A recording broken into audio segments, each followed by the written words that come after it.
Last night it was an offensive onslaught by the Green and Gold. 18 runs on 22 hits were all season highs. But more importantly, the Athletics stretched their lead in the AL West to 3 games over the Rangers. Today, A.J. Griffin will look to pad that lead a little bit more as he takes the hill in Minneapolis for the rubber game of the series. It's weekday baseball live from Target Field. A's Twins coming up next.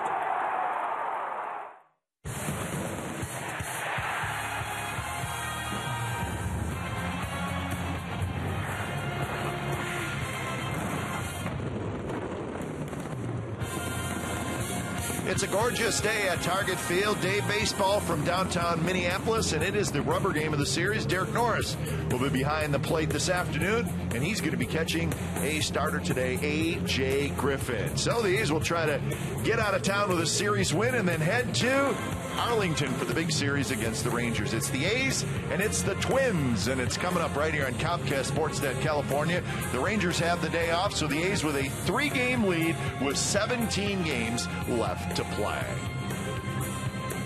Well, good morning to everybody back in the Bay Area, along with Ray Fosse. I'm Glenn Kuiper. Welcome to Oakland A's baseball. It's been an interesting series here in Minneapolis. Of course, a tough loss in Game 1, but then last night the A's just explode. So that makes today the rubber game of the series. Well, Tuesday night it was all about Josh Willingham again. Remember last year he had 5 home runs against the Athletics? Well, he had not been playing that well. What does he do on Tuesday night? He hits 2 more. One against Jared Parker. Of course, the big one came in the 8th inning against Ryan Cook. That was a 2-run shot to give the Twins the victory by a score of 4-3. Maybe the A's got a little bit upset because talking about pounding the baseball, they came back last night, scored 18 runs. They had a 10-run inning, pounded out 22 hits. Everybody up and down the lineup did their job. A tremendous effort for the Athletics. And the most important thing, some of the regulars got a chance to take half the game off, so they'll be ready for this afternoon's game. But what a great win for the Athletics last night. A.J. Griffin and Scott Diamond is your pitching matchup. Griffin has won 3 straight starts, and Diamond, he's just trying to get back to last year's form. First win for A.J. Griffin came against these Twins last season here. He'll try to pick up his 14th against the Twins this afternoon. Scott Diamond faced the Athletics last year on Memorial Day, had a no decision. He started the season rotation, went to the minor leagues. He has come back, so great pitching matchup in the series finale. But I think from A.J. Griffin, he knows how big this game is for the Athletics. They'd like to go to Arlington tomorrow night with a 3.5-game lead. And wouldn't we all? The A's have won 4 out of 5, so they're playing good baseball and looking to win this series here.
Chestnut, California, is brought to you by Jack in the Box.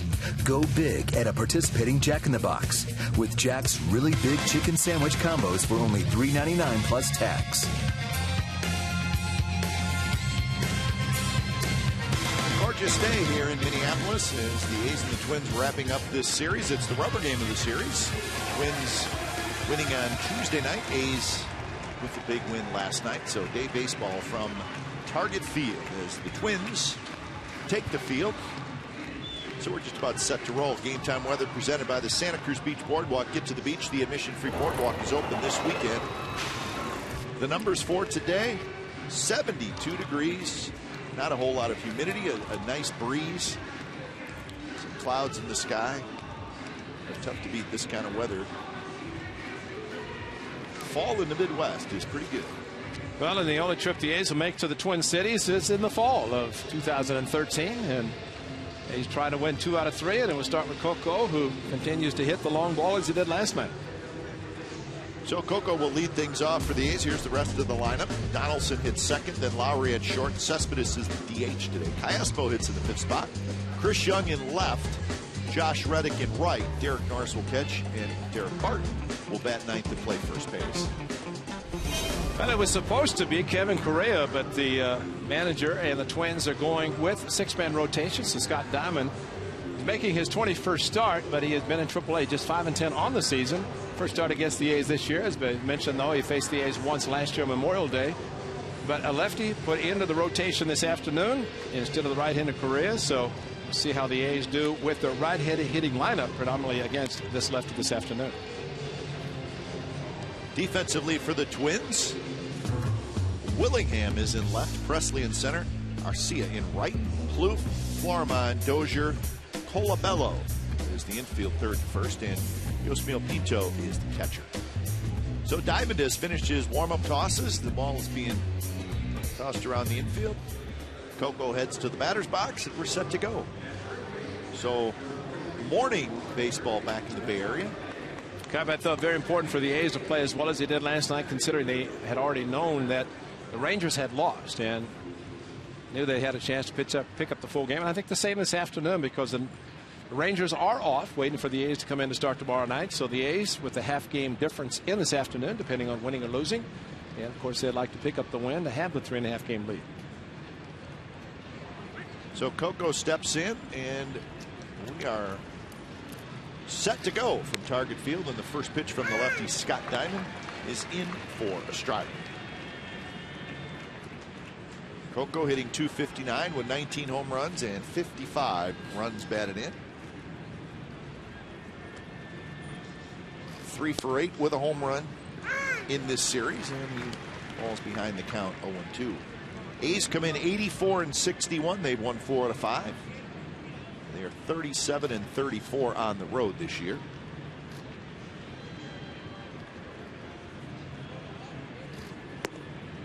Coco lays off. This was the home run last night by Coco Crisp. Fastball from Pelfrey that, again, maybe one to throw it outside, but stayed in the other half of the plate at number 19 for the A's leadoff hitter.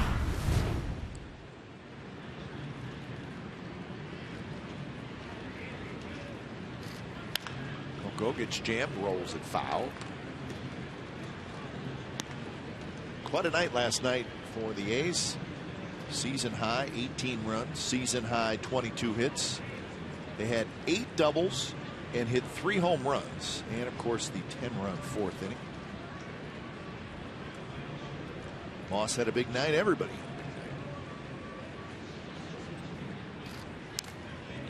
Slow breaking ball, and Coco just got a piece of it. Brandon Moss not in the lineup, so he is finding somebody to talk to on the bench. That is Pinto. The catcher, as the foul ball comes up underneath and either hits him in the knee, the shank, or the thigh, but it hurts regardless, wherever it is.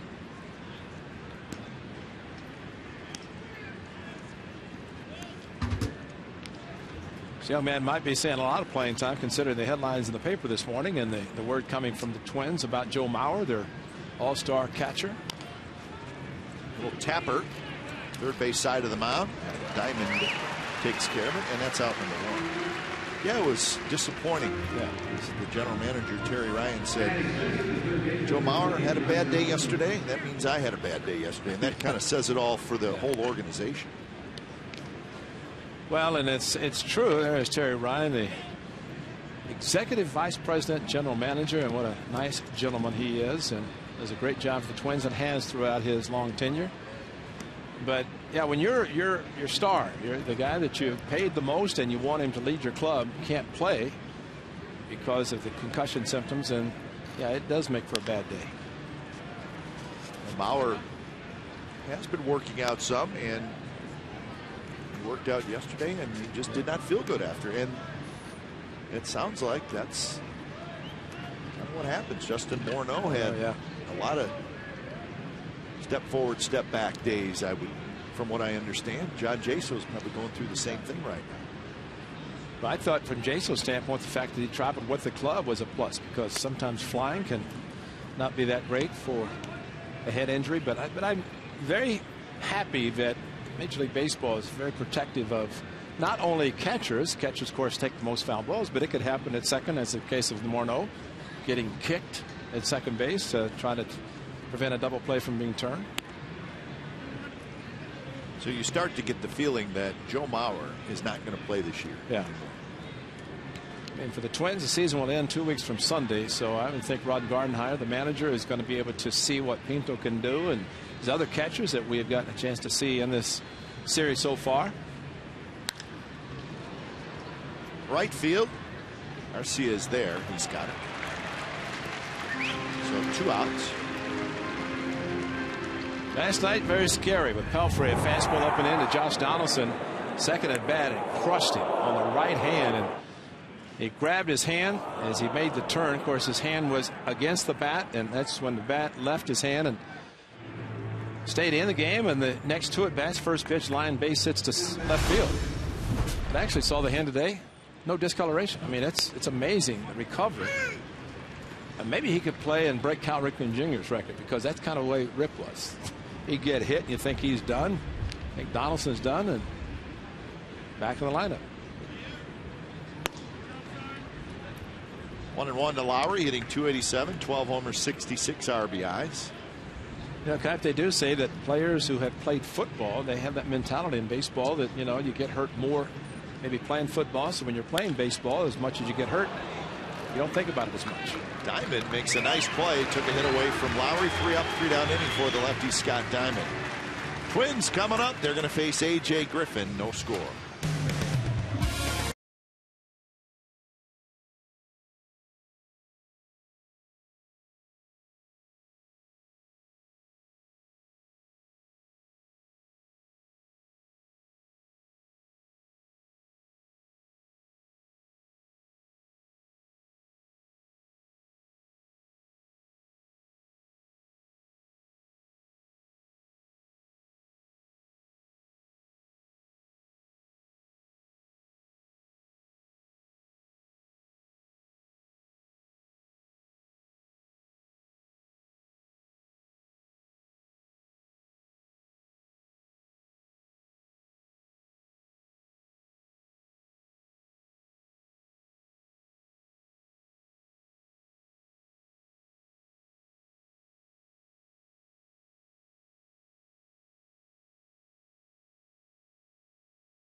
Alex Presley is going to lead off, followed by Yosmil Pinto, Brian Dozier, Oswaldo Arcia. Ryan Doman is back in the lineup. He'll DH. Then Willingham, Plouffe, Colabello, and Florimond. See the numbers for Josh Willingham against the Athletics. Well, A.J. Griffin can go in that category also. 2 of those 5 last year were given up by A.J. Griffin, but he picked up the win. His only start against the Twins. He'll be making his 30th start of the season, and he's on a nice little win streak and pitching well for the Athletics and trying to pick up a win in the series finale. A.J., of course, with a number of different pitches. We'll see how much he uses the slow curveball today. That's a sneaky fastball. Fun attempt, popped up foul right near the A's dugout. So Griffin going for his 14th win of the year.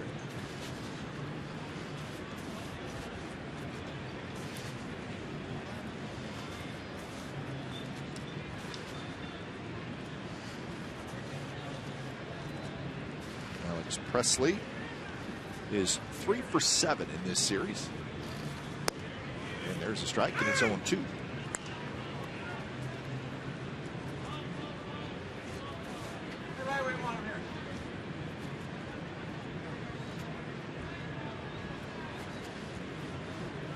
Setting up inside, and the pitch is fouled straight back.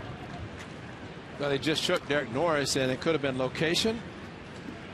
Probably not pitch, but sometimes location is what a pitcher will shake to. Not just necessary got to shake for a different type of pitch, but the least amount of shaking you can do, the better. Get a nice little routine, rhythm to where you catcher and pitcher working together.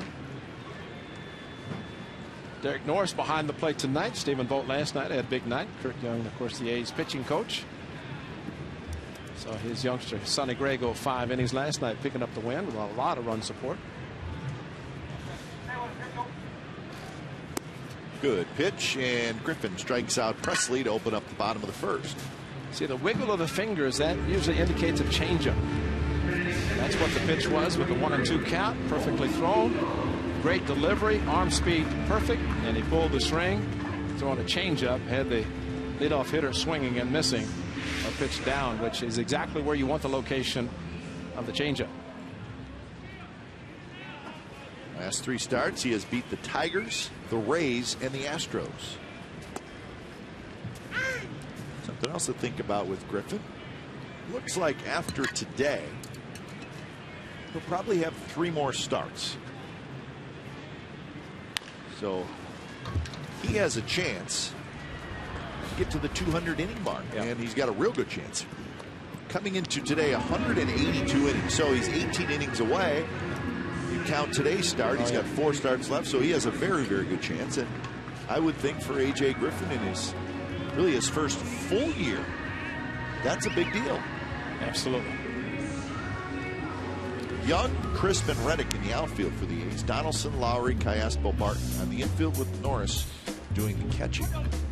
Yeah, you like the durability in the pitcher, and for a pitcher making his 30th start, for A.J. has not missed a start. Like you said, he'll get to 33, 34 by the end of the season and be ready for what the A's hope will be another postseason. 1-1 the count to Brian Dozier. You know, I think with the size and, of course, the work regimen that A.J. Griffin goes through, pitching that many innings and that many starts, and remember, this is his first full season, came up last year in June, actually had too many innings, disqualified him for the possibility of a rookie status. Scribber out in front, throws, and Barton went up to get it, came down, his foot was on the bag. A little argument at first, but it's a 3-up, 3-down inning for A.J. Griffin, and we're on to the second, no score.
the pennant races and catch the rest of the 2013 season in HD quality. Watch every out-of-market game live on more than 350 mobile and connected devices.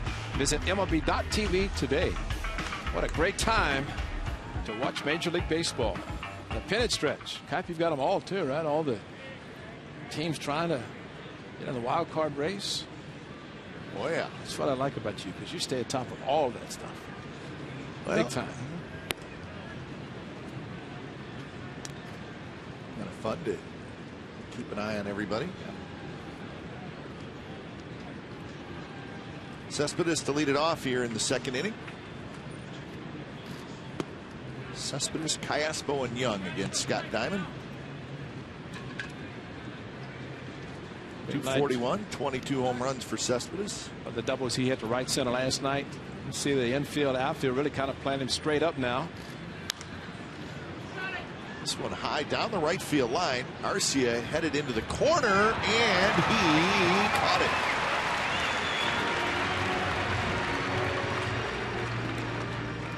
The bottom of the first ended on a close play at first base. Derek Norris on a ball that was topped out in front of the plate. Kind of got under the throw and took Derek Martin up. And as he came down, his right foot, according to Todd Tishner, hit the bag before the runner who jumped, ill-advised, making the jump. And A.J. Griffin taking care of Derek Norris, picking up his helmet, his mask, and saying, nice job. Just keep doing it. Get on top of it a little bit more. Throw down. First pitch to Callaspo is a strike.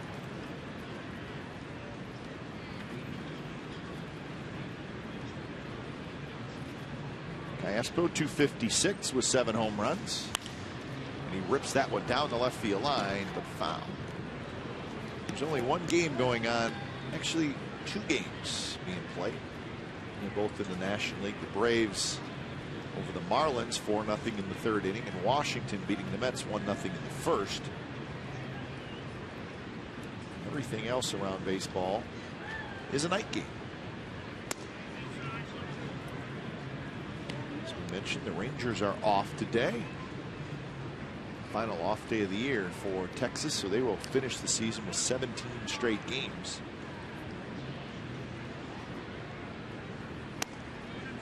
So it should be a good atmosphere at Rangers ballpark in Arlington this weekend. Had over 30,000 yesterday at the ballpark in Arlington for a Wednesday afternoon series finale against the Pirates. I'm sure a lot of those people were up underneath the overhang trying to stay cool.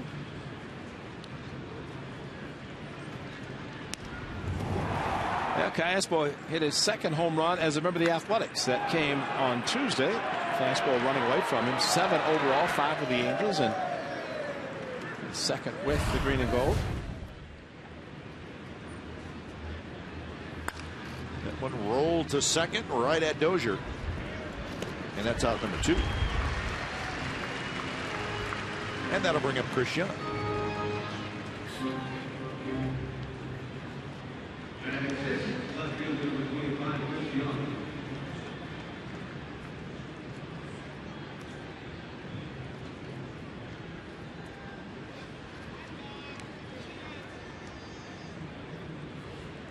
So Young steps in, hitting 197 with 11 home runs, 36 RBIs. The first pitch is grounded. Shortstop Florimon ranges to his left, throws, and they just get Young on a close play. 6 up, 6 down for Scott Diamond. Bottom of the second coming up. No score.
Glenn Kuiper, day baseball from Target Field.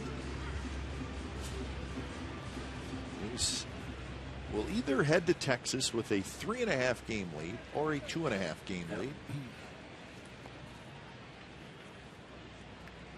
I know which one sounds better. Maybe I'm just crazy. I don't know, Ray.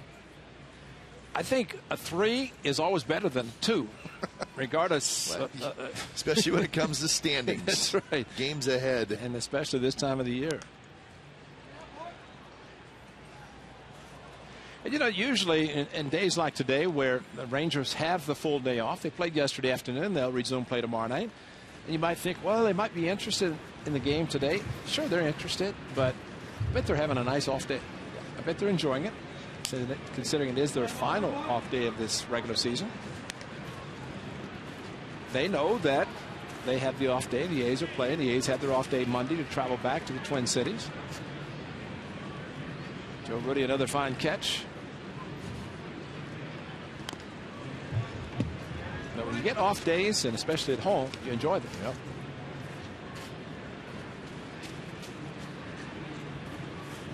Good start to the day for those two gentlemen. Yeah. They got a foul ball.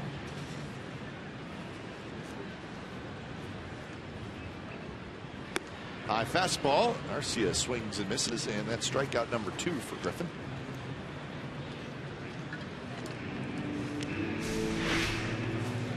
Raised the eyesight. A.J. Griffin got the sign. The target was high by Derek Norris, and he hit the target perfectly with a high fastball. Ran it up and in perfectly to the power hitter. Now, A.J. Griffin facing this Twins club, and just like we have seen, probably the only one he's going to recognize is in the on-deck, sir. Name of Josh Willingham.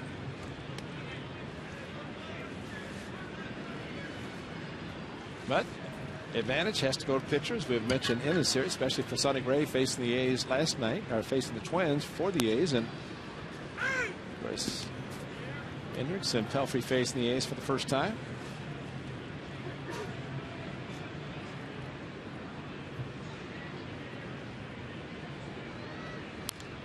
Doman taps one foul. Well, you mentioned that game that Griffin pitched here last year when he got his first major league win.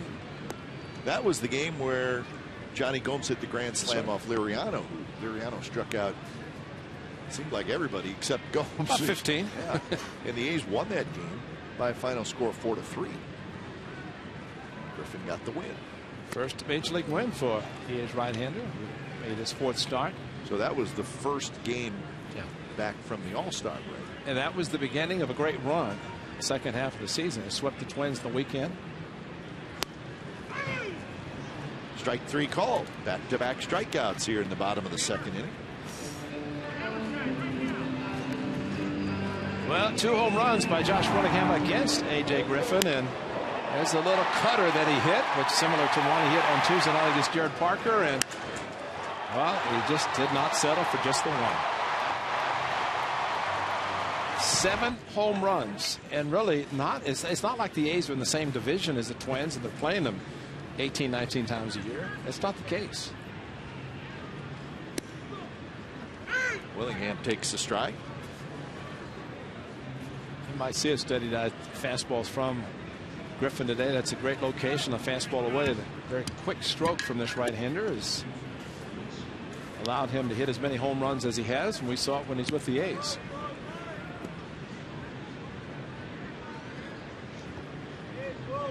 $14 homers this year, 48 RBIs in an injury-shortened season for Willingham. He missed 33 games after having knee surgery.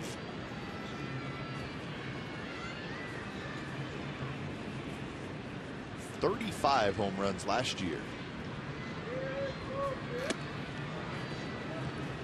That's a great location. That will tie up a hitter better than any pitch. Fastball inside, about belt high, and even the powerful Willingham could not make contact. Look at the location. Perfectly thrown, and brought his hands in, but no contact. Strike 3 called on the inside corner. Griffin strikes out the side. Couple looking, one swinging. 4 strikeouts total for Griffin through 2 innings. No score.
get 2013 postseason rights. Just place a deposit on a 2014 A's ticket plan and secure your place in line for the 2013 playoff tickets. For more information, call 510-638-GO-A's or go to oaklandathletics.com/deposit.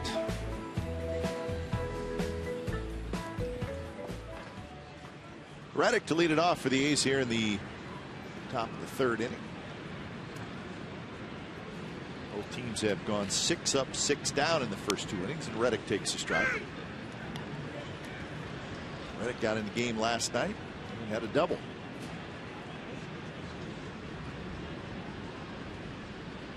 Overall, Reddick hitting .215 with 10 home runs. He swings and misses at a breaking ball, 0-2. 10 homers, 46 RBIs for Reddick. 10 home runs, 5, half of those coming in a 2-game series Friday and Saturday in Toronto.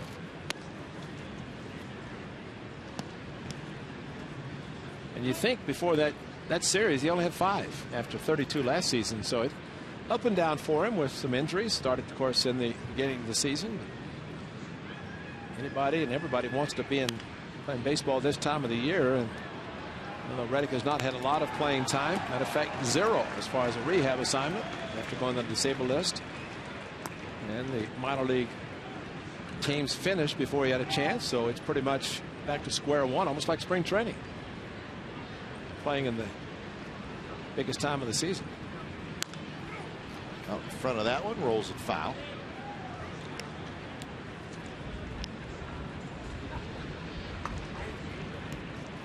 With 16 games left after today, he's got to find out if Reddick's going to produce.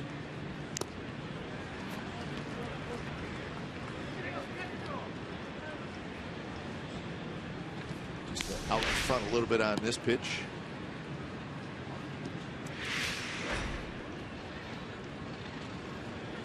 Norris to follow, and then Barton here in the third inning.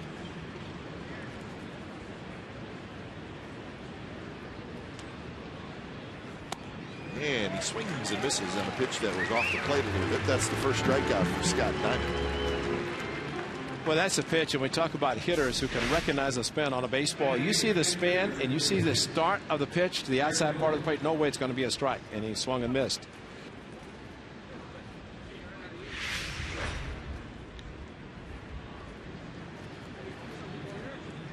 So Scott Diamond, the breakdown, likes the curveball, 24%. And what he just threw looked like more of a slider, but similar to what Sonny Gray did last night. He has a curveball, but Norris slices one down the right field line. That's going to be the first hit for the A's, and it's going to be a 1-out double. That's good hitting, smart hitting for Derek Norris, and again, not playing every day. And hitters who don't jump with baseballs whenever they get a chance to play, this pitch is outside and he takes it perfectly to right field. So you could say, well, it swung late. Well, it's smart hitting because the pitch was away, didn't try to pull it.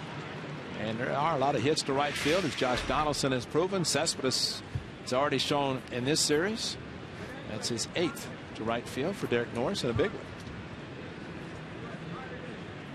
So here's Barton. Chance for the A's to take the lead, and Barton looks one into left field, and that's a base hit. Norris had to make sure it went through, so he'll go to third and stop there. So Barton with a base hit. First and third, 1 out, and Coco's going to get a shot.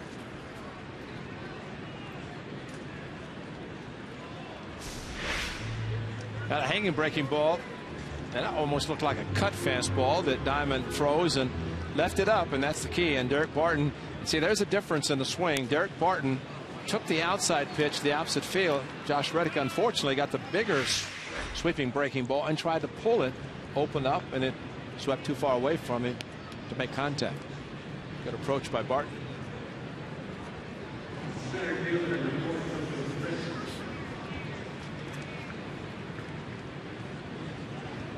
So here's Coco.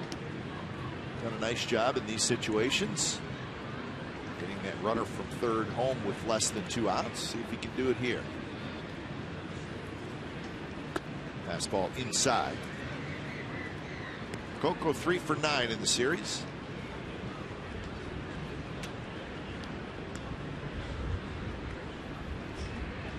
He's had 6 opportunities last night with the runner at third and less than 2 outs, and only 1 time they did not get him in. That was a strikeout, but ultimately the next hitter got him in. Actually got 2 in with the next at bat.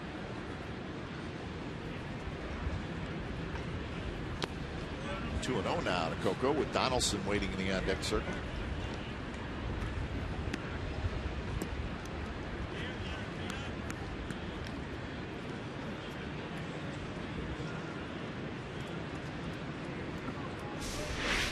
Watch how the catcher Pinto catches this cat. Look at that. He's lucky because he's got the glove, the palm of the glove pointing down, and that's dangerous, especially with a pitch in the dirt. You really need to try to block the ball instead of reaching for it and try to kind of snatch it. So 2-1 now to Chris.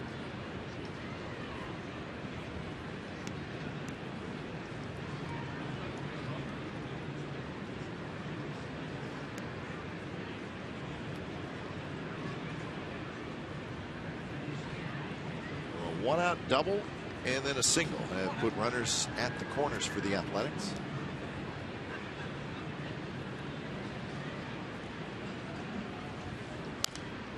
Rolled foul again. This one off the front of the Athletics dugout. So 2-2 the count. Diamond staying with a breaking pitch. He's coming into Coco Crisp. Let's see if he tries to sink one away from him after the back-to-back curveballs in.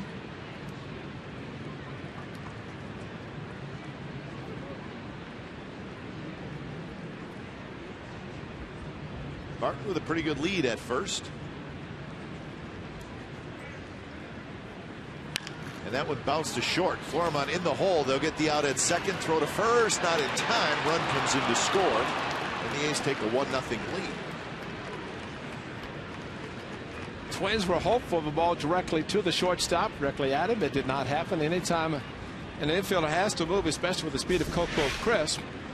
Look at Florimon playing close to second for a possible double play, but about a half-dozen steps to his right. And by the time he got to the ball and fed it to his second baseman, Coco Crisp. Tremendous speed and knew there was an RBI for the taking. Avoided the double play and the A's score the run. But the Twins, you always say most clubs will do that. Coco actually looking for the base hit, but at least avoided a double play to plate 1 run. So Coco gets his 56th RBI, and here's Donaldson. Still blocks it and scrambles after it.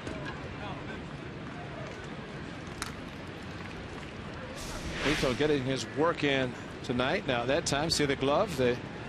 That's blocked. That's putting the catcher's mitt on the ground with the palm up, pocket up, so he's actually blocking the ball instead of trying to reach out and snatch it.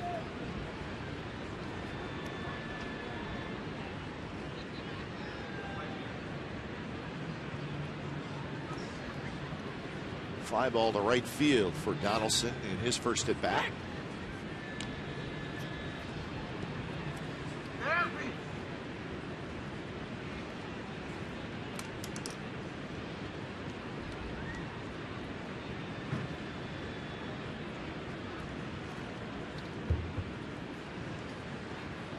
It's kind of like a sprinter stance for Coco at first base. Yep. It's kind of turned to the side. Nothing else, getting a pretty good lead. It'll draw some throws from Diamond. Maybe help his hitter. And it's the first 2 pitches out of the strike zone. Some of the good base stealers can cause a pitcher to pay more attention to them. They don't make the good pitch to the hitter. Probably happens a lot. Absolutely. Just the thought. Good percentage of success for Coco.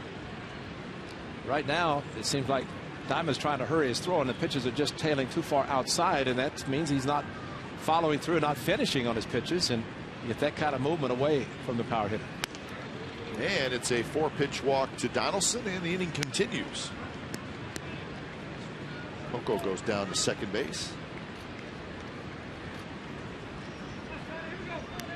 So now Lowry hits 2 on 2 out. A run in for the A's. Rick Anderson, pitching coach, a walk that, again, in the past you'd rarely see with the Twins pitching staff. Much different this year.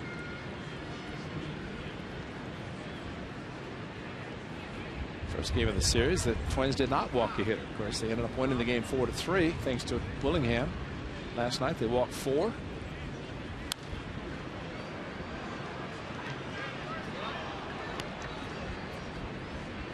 That was the big thing for the Twins when they were on that roll. Going to the postseason seems like every year. Seemed like every year was their pitchers threw strikes. Yes.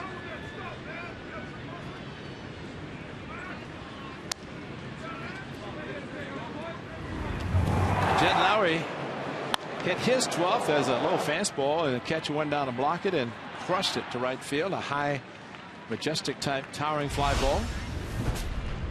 So Jed, a great season for the A's in shortstop, 12 home runs, 66 driven in, 43 doubles. And that one's hit into center field, and that's a base hit.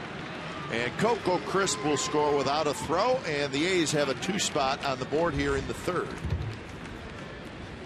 Is there anything better than a 2-out base hit to drive in a run? I mean, that's smart hitting by Lowrie, who hit the home run last night, but knows there's a runner at second base, the speed of Coco Crisp. And Nick Anderson's going to visit with his pitcher, but that's a high fastball. Bad location for a pitcher, great for a hitter. For Lowrie to get on top of the ball and drive it hard into center field. No chance for Presley to throw out the speedy Coco, so RBI number 67 for Lowrie.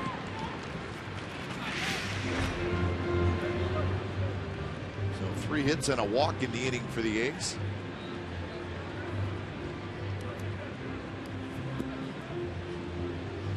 Scott Diamond retired the first 7 that he faced, but he has run into some trouble. Diamond, it's his first big league start since August 1st. Back to the minor leagues for a while. It looks like for Diamond to be successful, he needs to utilize the 2-seam fastball, especially against as many right-handers as he's facing. And if you don't pitch to the outer part of the plate and try to get hitters to hit ground balls, and a lot of times roll over, try to throw a 4-seam fastball, Lowrie's going to do what he just did. Well, Diamond pitched in the minor leagues this year, made 6 starts. I think the fact that he was in the minor leagues at all was probably a surprise for the Twins. He had a very nice year last year. He was 12-9 with a 3.54 ERA. And remember, he did that on a team that lost 96 games. Yeah. Well, the one thing he said, and his manager and pitching coach said, need to take those numbers at AAA this year and bring them back in the last month of the season to the Twin Cities. There are the numbers last year, 173 innings, a very good season. 3rd among Major League rookies. Driven to center. Presley's going back, still going back, turning around, and it's off the wall. It's going to drive home 2 runs. The ball bounces back toward the infield, and that allows Cespedes to end up at 3rd with a stand-up triple. And it's 4-0. The A's lead. Wow. That was a misplay by Alex Presley in center field. But you know, watch the swing. Look where this curveball is. And Cespedes with his catcher, Pinto, going down to block a ball again. He's on the ground with his catcher's mitt. Cespedes took the ball almost off the ground, and I think it was a serious knuckleball towards center field. And Presley turned wrong. He missed the ball by 10 feet. But Cespedes got back-to-back-to-back curveballs from Diamond down. He's a couple in the dirt that he swung and missed. And then he golfed one to straightaway center. I think there's some PGA Tour players impressed with that swing, especially the distance that it traveled. So a couple of RBIs for Cespedes, giving him 71 now on the year. So Lowrie and Cespedes with 2-out RBI hits. A's have scored 4.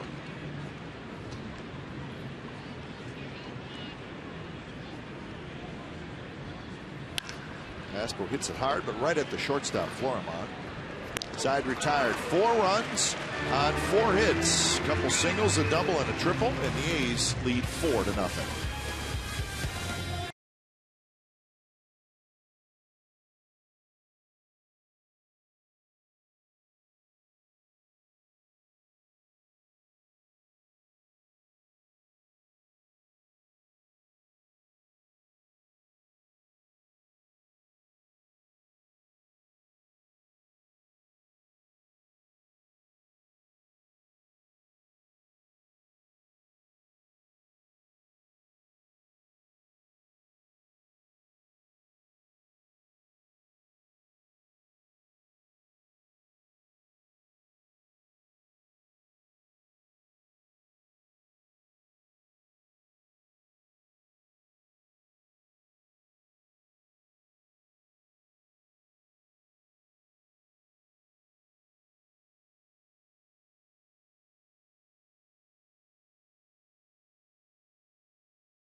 Cache Creek Casino Resort. Cache Creek's Challenger Slot Tournaments free entry daily from 2 p.m. to 10 p.m. Visit cachecreek.com for details. September day in Minneapolis, and the A's score 4 in the top of the 3rd inning. So another big inning, not a 10 spot like the A's had last night, but Coco Household avoided being doubled off or doubled up, and that helps the A's score 1 and then 3 with 2 outs to cap the 4-run inning. Griffin will try to get a shutdown inning as he faces Plouffe, Colabello, and Florimon.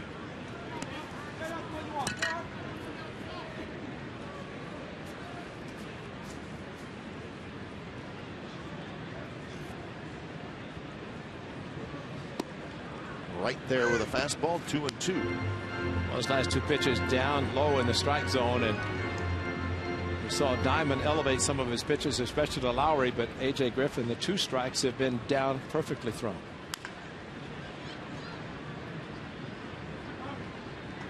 Plouffe is 0 for 8 in the series.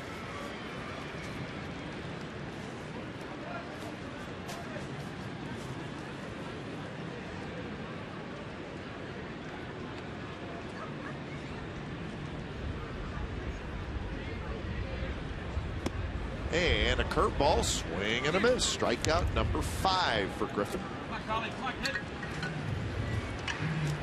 The last start for A.J. Griffin came out of the game, ended up getting the win. Good breaking ball here as it just kind of sweeps, took off the pitch. But the game that he pitched in his last one, threw only 98 pitches. Riverkite, though, 6 innings, he pitched better, retiring about the last, 7 or 8 that he faced.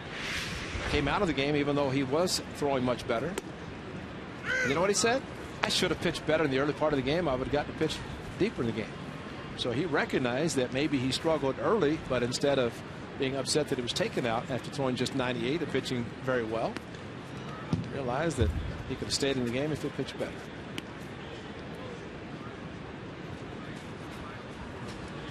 Seven in a row retired today to start the ball game. Chris Colabello is the hitter.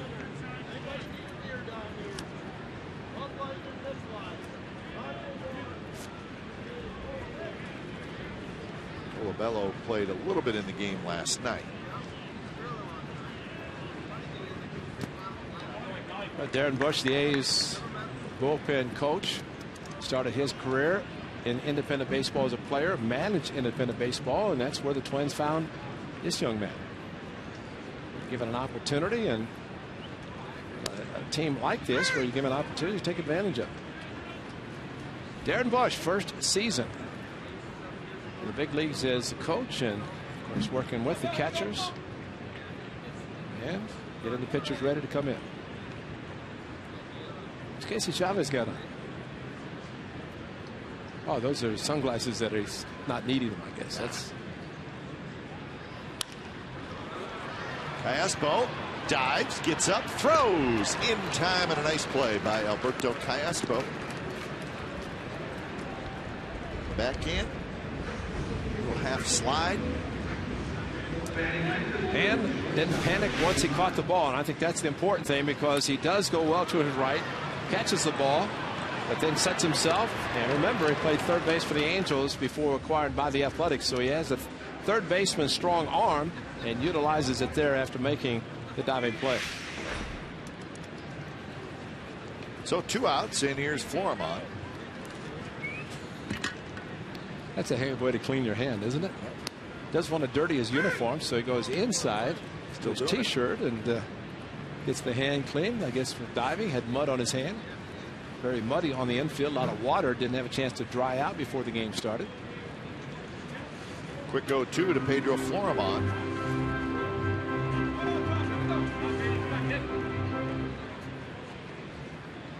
Florimon is 1 for 6 in the series. Hit high and foul.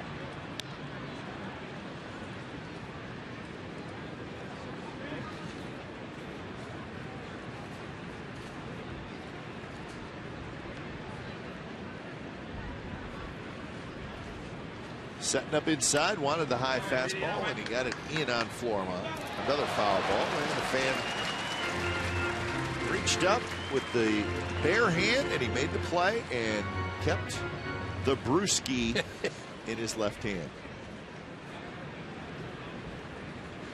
Leinenkugel? Oh, that could be. Could be. What's it called? Now you're all over me because I don't know what it is. Watch his play. Oh, it's follow the ball, Exmo. Oh, what a play! That is a nice play. Kept the brewski in his left hand and caught it with his right hand. Must have been a big paw. Another pop up.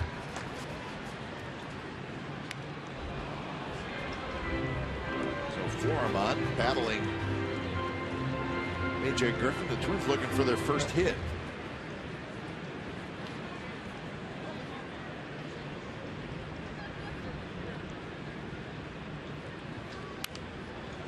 This one reached for and just looped down the left field line, foul.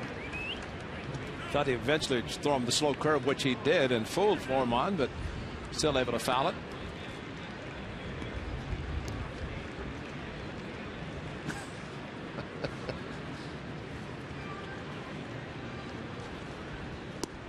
And a curveball, and that is strikeout number 6 for Griffin. And he has retired 9 straight to start this game. 4-0 A's as we head to the 4th.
Frost brewed Coors Light. Most home runs since the All-Star break in the major leagues. The A's have hit the most, along with the Orioles, 62. Coco's hit a bunch.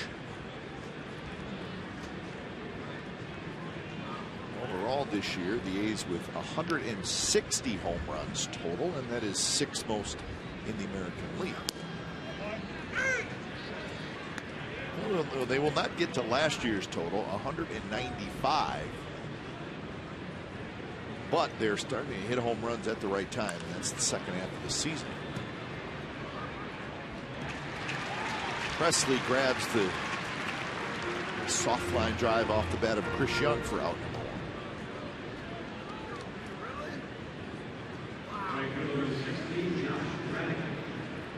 So Reddick will hit. He struck out in the 3rd inning. It's the only strikeout for Scott Diamond so far.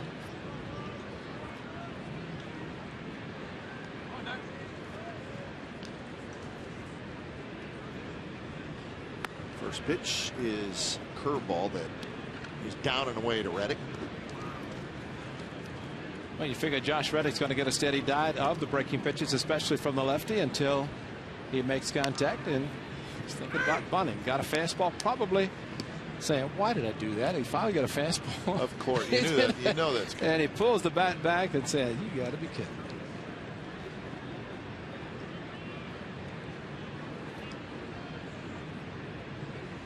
There it is. I guess it's a curveball, but you're right, Ray. It's got a little slider action too. Yeah, it's kind of in between. They call it the slurve, which is between a slider and a curveball. Does not have the 12-6 action that we have seen with Sonny Gray, and even A.J. Griffin has the kind of the 12-6. But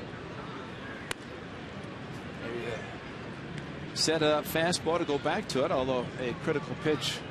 Reddick can be patient on this. If he gets another curveball or slider, may end up getting a 3-2 fastball if it gets to that point. Fastball outside, so now full count. See a little cut too. He throws a cut fastball just enough. A good take by Reddick. And for him coming back, not getting a lot of batting practice in games. Curveball. And he just got a piece of it. At the opposite field, what Derek Barton does so well, and that effect in the A's 4-run third inning, the 4 hits all went to center field or to the opposite field. The hitters, and a great approach against this lefty.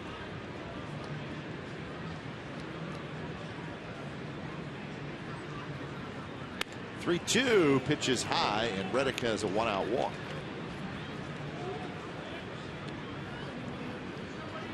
So that's walk number 2 issued by Scott Diamond.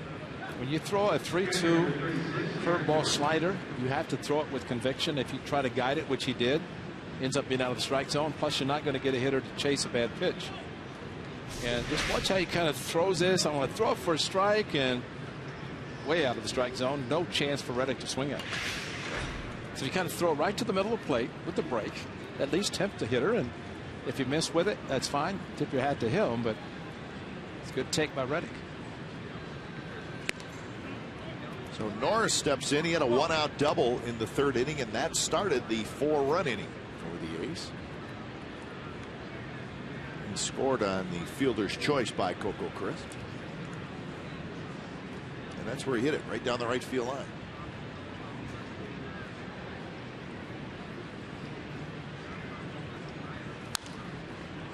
Pop up, Colabello over into the seats.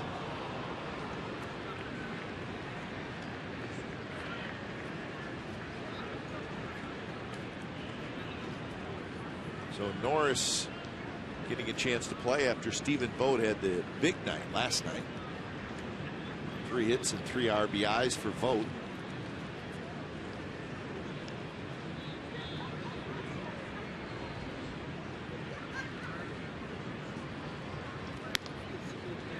And these are tough decisions for the manager, Bob Melvin, because you have Kurt Suzuki on the team as well. So you have 3 catchers.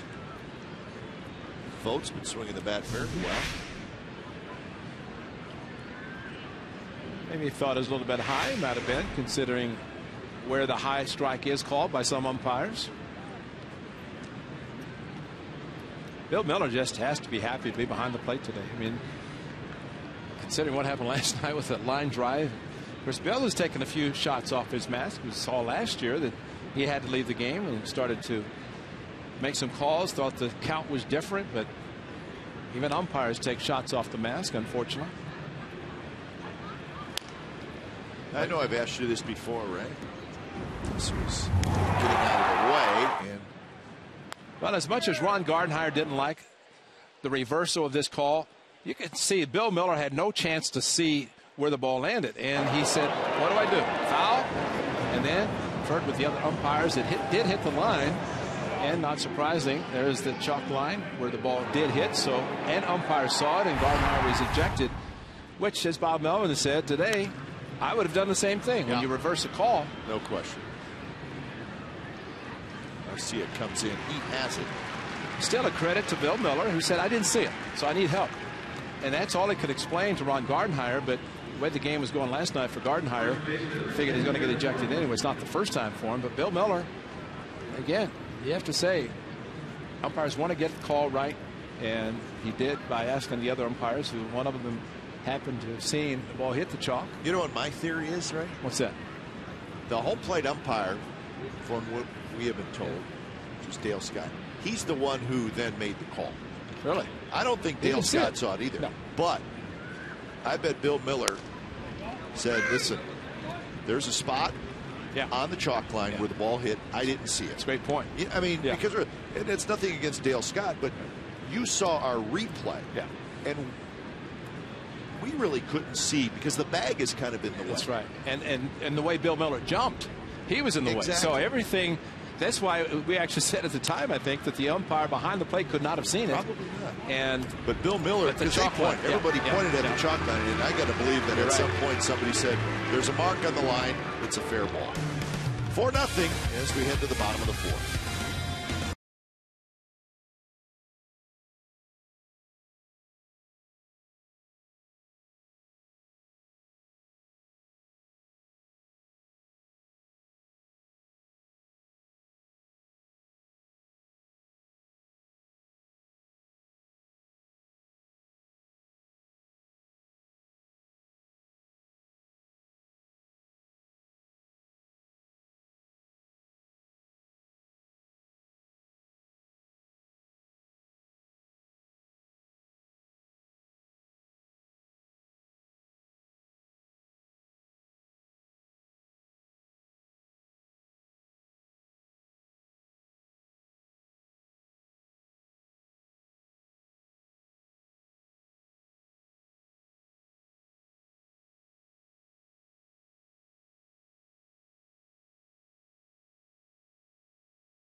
Six strikeouts in the first 9 batters, and he's used all of his pitches. Elevated his fastball inside, changeup inside to Willingham, a slider, cutter up, and then a good curveball for the last hitter. So A.J. Griffin has been pitching great when you have 6 strikeouts, first 9 batters. Great diving play by Cayespo. And that was on Colabella's ground ball. He's got a 4-run lead. Pitching well, and as always, one of the most impressive things about A.J. Griffin is the quickness in which he gets the ball, gets the sign, and pitches. Does not waste a lot of time, and everybody appreciates that. And if Pelfrey was pitching today, we would have the polar opposites of pitchers pitching. But he pitched last night, and Griffin today.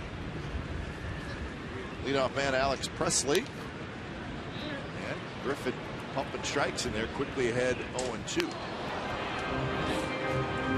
The big 6'7" Pelfrey, who started last night, and maybe you mentioned Dale Scott, the home plate umpire last night. If he makes a couple of calls, the fastball's inside, maybe a whole different game for him. You're right. It's hard to say that when the final score is 18-3, but I think Mike Pelfrey felt like Dale Scott was a little tight. Yeah, when a pitcher makes a pitch and starts walking off the mound to the dugout for the 3rd out, or figures to strike 3, throw the ball around, and then all of a sudden doesn't get the call. Had to think about it a little bit, especially when I watched the replays and saw that Sonny Gray was getting the same call for a strike. Line drive, and it's just foul. Todd Tishner was able to turn around and get a good look at that one.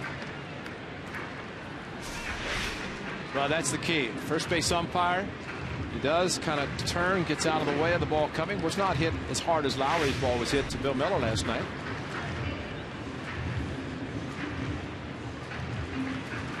And the best thing, an umpire on the lines, best move is to just turn and look instead of running, because your head's bobbing. And that's why you'll see the umpires on a ball down the line for a home run will just turn. Barton is under it, and he's got it, and that's out number 1. Yeah, that's a good call. You do not want the umpire, say it's a ball down the line, maybe a ball near the foul pole. You don't want the umpire to be running toward the line, because head will be bouncing around. And maybe the 4 umpires talking, like you say, maybe said, what's that spot on the base path? You know, and that's... Well, and Lowry went up and pointed at it, and so did Ty Waller. Exactly. I got to believe that. And they should have. They knew that the ball did hit the chalk line. Not a reviewable call under the guidelines for next year, probably, but still, the indentation in the line is there for a reason. The reason they have the chalk. A lot of times, you actually use the dust so the ball, you'd see the chalk fly, but this is more of a caked on or paste on. But they got it right, and that's the most important thing, even though it costs an ejection to Gardenhire.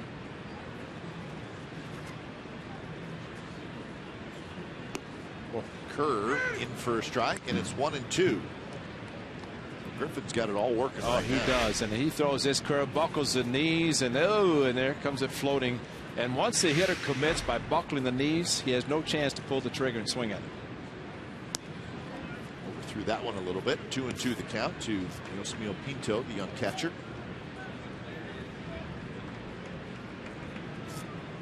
Outfield pulled toward left center. And that one is down to left field line, and that's going to drop for a hit. Pinto with a big turn. So that's the first hit in the game for the Twins. It's a one-out single by Pinto. Well, it was a hanging curveball, and Pinto out in front. The ball stayed up. If it's down, it's a different story. But this time the ball started middle of the plate away, and instead of starting at him to buckle his knees, looked like here Chris Young was almost conceding a double, and then realized that Pinto grounded first base and was not heading to second and threw the ball back in. And keeping him at first with double play possibility could get AJ out of the inning. But I think with the ball down the line, Chris said he's going to get a double out of it. Dozier had to lift up those arms and get him out of the way as that pitch was well inside.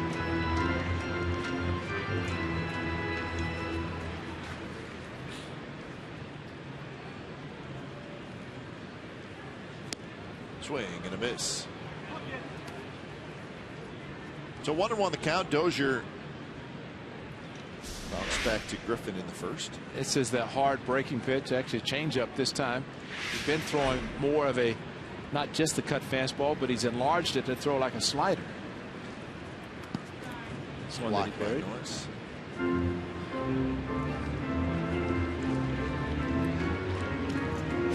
Derek Norris moving very well to his right, and ball bounced up, hit his chest protector.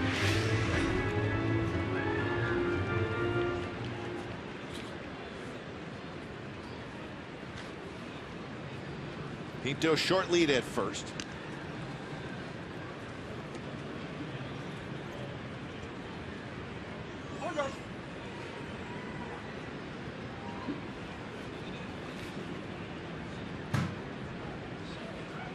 Closing in on 60 pitches is Griffin.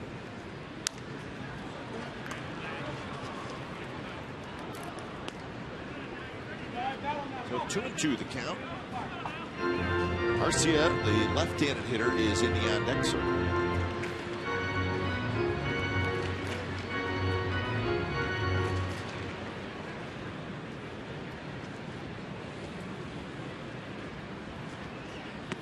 Dozier check swing, 3-2. Second time through the order, it looks like AJ is trying to get some of the hitters to chase a hard slider away, but so far, at least at this bat by Dozier, he's not doing it.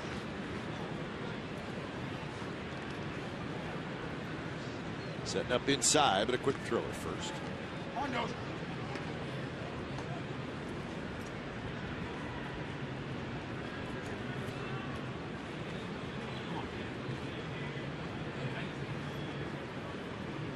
And Dozier takes a close pitch, called the ball, and the Twins have something going here in the fourth inning. Tickets to potential tiebreaker, wild card, and American League Division Series games will go on sale Tuesday, September the 17th at 10 a.m. Tickets will be available online at oaklandathletics.com/postseason or the phone at 877-493-BALL and at the O.Co Coliseum box office.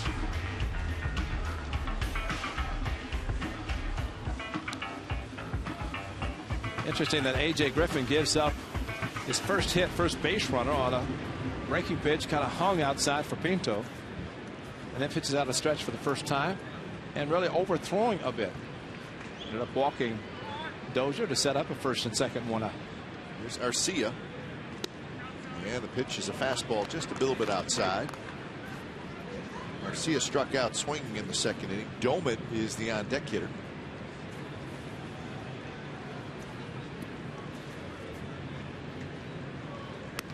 So Griffin in trouble for the first time in this game, and it looked like he overthrew that one. So is it just simply pitching out of the stretch, or is overthrowing going to be more of a mental thing, right? Well, yes, I think that's the biggest thing for AJ. He's going to stay aggressive as he always does. But there are times, I remember he's given up a lot of home runs, and he tries to pitch away from contact at times, and now he knows he has a couple of runners on base. And there's the inflated ERA innings 4 through 6, which he's in the 4th inning now. 3-1. But when he does, it seems, start to rush, then everything is elevated, as the pitches out of the strike zone have been that way to this left-handed power hitter, and he is a power hitter. And a change-up into the walkway in right center on Tuesday night from Jared Park. Pinto at second, Dozier at first, and the 3-1 pitch is lined, and then back to first, and Barton got it, stepped on the bag, and that's a double play. Late on the bag because the throw was offline, but what a great play. Wow. So, Twins do not score, and it's 4-0 after 4.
Bottom of the 4th inning. Well, first and second. First of all, the pitch was ball 4, but those are first not being held. Nice play by Cayespo, and watch Barton say, "I throw it to me," and he just laid all over the bag. I mean, what a play by Barton to get back to the bag, take a throw offline, but yet make the play. Todd Tischer said, "Yeah, I think your body's on the bag, so that's an out."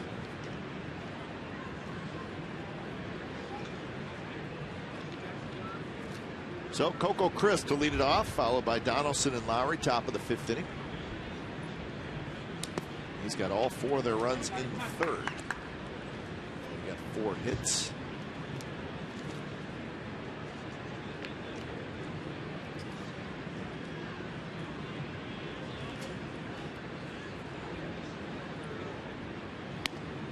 Scott Nyman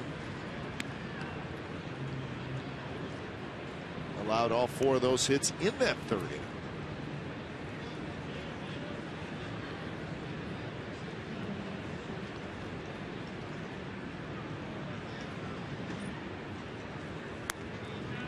looked at the Cespedes triple on a kind of a strange ball, knuckleball that Presley, I think he misplayed it.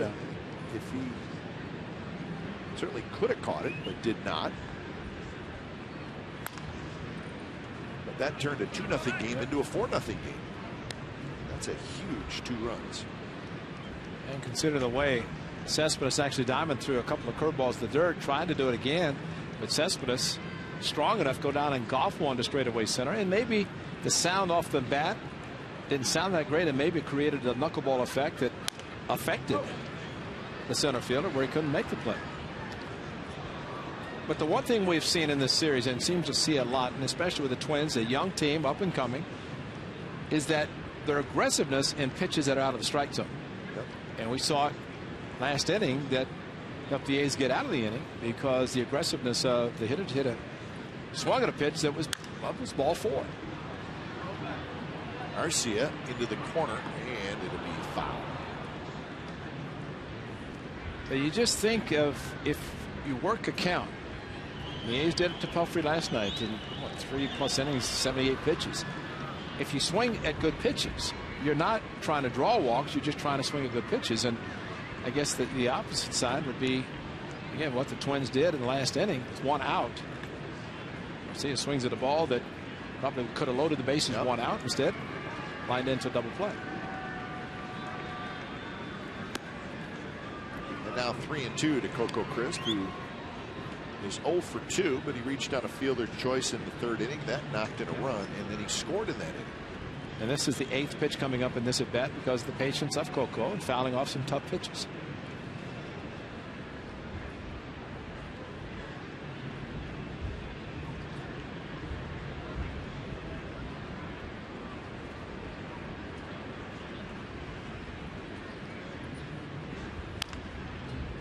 One is just foul down the 3rd baseline.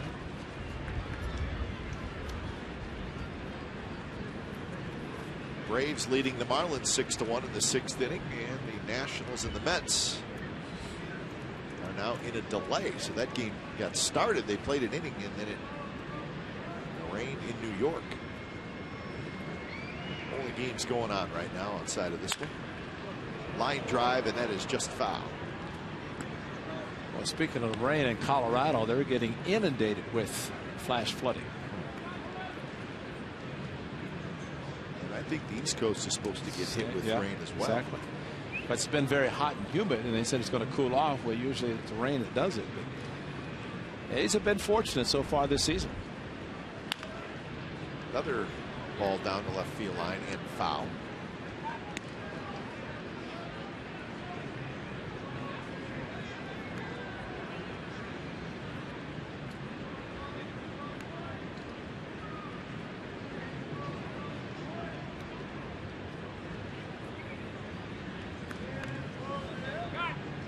Another 3-2 pitch and another foul ball.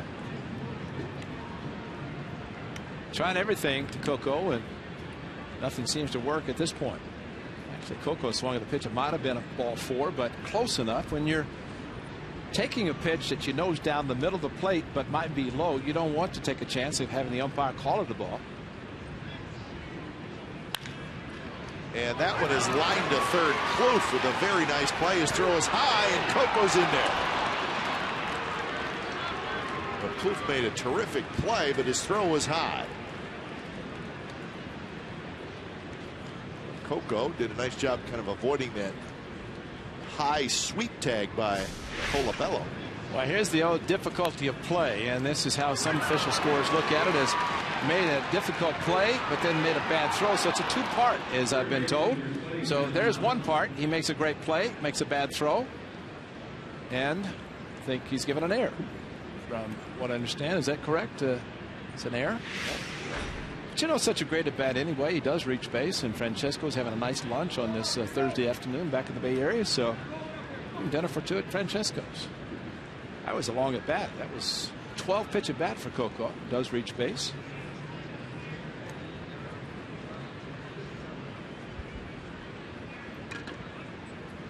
Coco was thinking about going. Cabello had to jump up, and Coco kind of stepping down, dropping down to avoid the tag.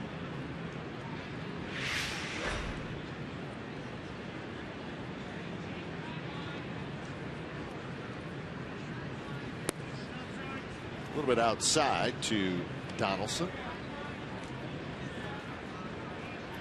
Donaldson walked and scored in the third.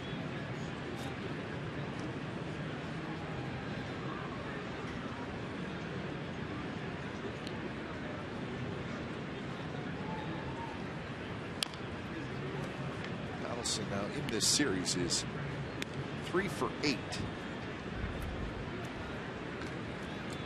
He scored 4 runs in the series. I think we have to appreciate the desire of Josh Donaldson getting a chance to play for the first time every day. And solid at third base, swinging the bat well with 21 home runs, 83 driven in. And getting hit the way he did last night, he could have very easily said, I'm out of here for a couple of days, let my hand get well, and stayed in the game. Came out after getting a couple of hits. Came out because of the increased score by the Athletics, and then back in the lineup again today.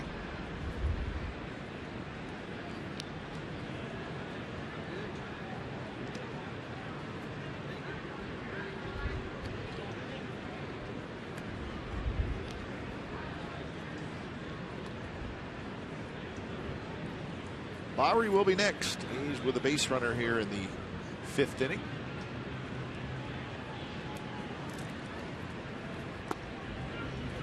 Now 2-1. So he's really doing a nice job of laying off Scott Diamond's close pitches. And as you saw with Coco, putting together some good at-bats. Diamond's up to 82 pitches. There's nobody out in the 5th. Coco runs, pitches a strike. The throw is light, and Coco Crisp has a stolen base. And that is number 19 on the year.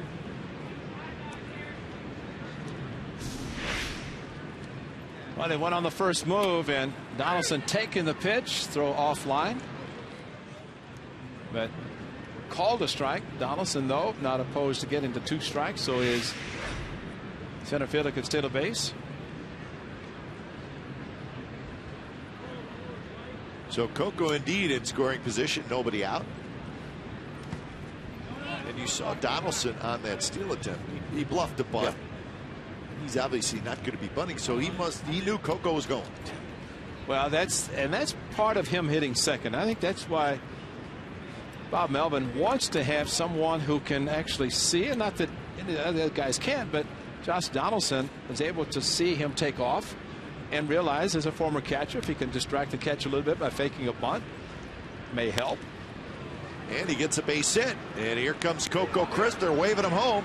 Willingham's throw to the plate, not in time, and the stolen base works. And Donaldson comes through with an RBI hit, and it's 5-0, the A's lead. So how about that? He takes a strike to get to 2 strikes to let Coco steal second, and then hammers a hanging curveball into the left field, and really vacated by the shortstop, because look where the shortstop's playing. That's a huge gap on the left side. And once again, Mike Gallego, knowing the arm strength of the outfield, in this case Josh Willingham, the fact that Coco read it perfectly, gets a good jump, and Mike Gallego able to send him, and Willingham could not throw him out. So Coco scores his 2nd run today. Donaldson gets his 84th RBI of the year, and that one's hit toward first, and they got a tag, and that's going to be a double play. Donaldson said he never tagged me. Colabello made a heck of a play, and he tagged Donaldson and then stepped on the bag, and Lowry hits into the double play. So, well, the right-hander going to the opposite field, and you're right, to play, and Donaldson avoided it there. Was going to go back and then went around him, and maybe the practitioner said he's pointing that he went out of the baseline. See the left hand? I think that's what he's pointing. That Donaldson, to avoid the tag, went out of the baseline, so he called him out and then called Lowry out at first base. So a strange double play, but the Twins get 2. So the bases are empty, and here's Cespedes.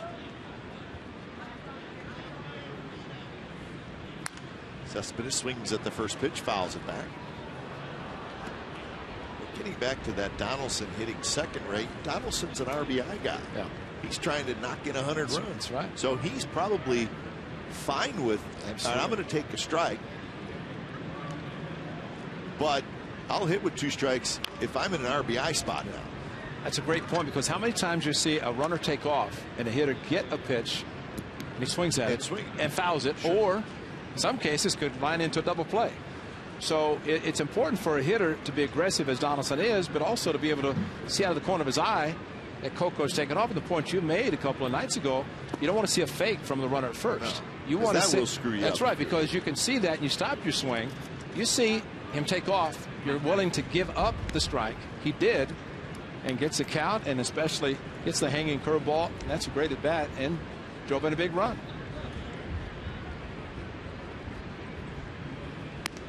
2-2 now to Cespedes, who had a big 2-run triple in the 3rd inning.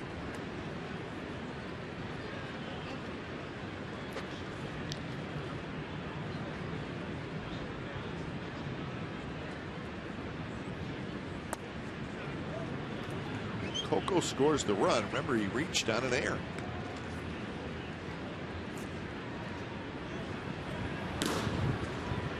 Swarzak. Swarzak pitched on Tuesday night.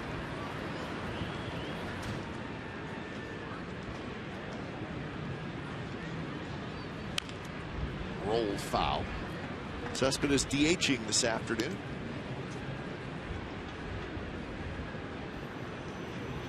I think the game really, if you look at successful teams, you have players who are willing to be unselfish, willing to give themselves up, willing to maybe hit a ball behind a runner to advance a runner, or in case of Donaldson, taking what is a very good pitch to hit, but willing to take it because you may get a better pitch to hit, but you got a hanging curveball, but it allows Coco to steal. And those are the little things that help a club win games.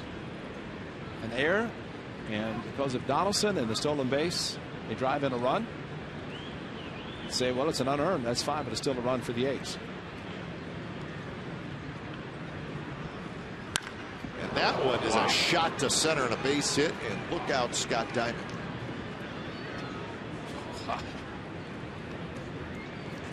And that's towards the end of the bat. And Ron Gardenhire said that may be enough. And it is. What a shot by Cespedes. And again, a very good at bat. Started 0-2, got to 3-2, and drilled a fastball up the middle. So the A's have knocked Diamond out of the game here in the 5th inning. They lead 5-0, top of the 5th. When it's time for a change, think Speedy Oil Change and Tune Up, your oil change tune-up and smog experts.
on September the 20th after the A's take on the Minnesota Twins at 7:05 p.m. Be on the lookout for Star Wars characters roaming the ballpark throughout the game. Then enjoy the Star Wars themed show from the outfield grass. On-field capacity is limited. Purchase a special field level ticket package at oaklandathletics.com/Star Wars to receive a limited edition Star Wars t-shirt while supplies last. It's going to be a big game. Twins in town for the Final Four at O.co Coliseum on the regular season. That will be the second of the 4-game weekend series. The number is 4. Diamond. Not good. 6 hits, 5 runs, 4 earned runs. 93 pitches in the 5th inning. That's not good. No. So here's Anthony Swarzak. And the first pitch is a strike to Callaspo. Cespedes at first with 2 outs. A run in here for the A's in the 5th.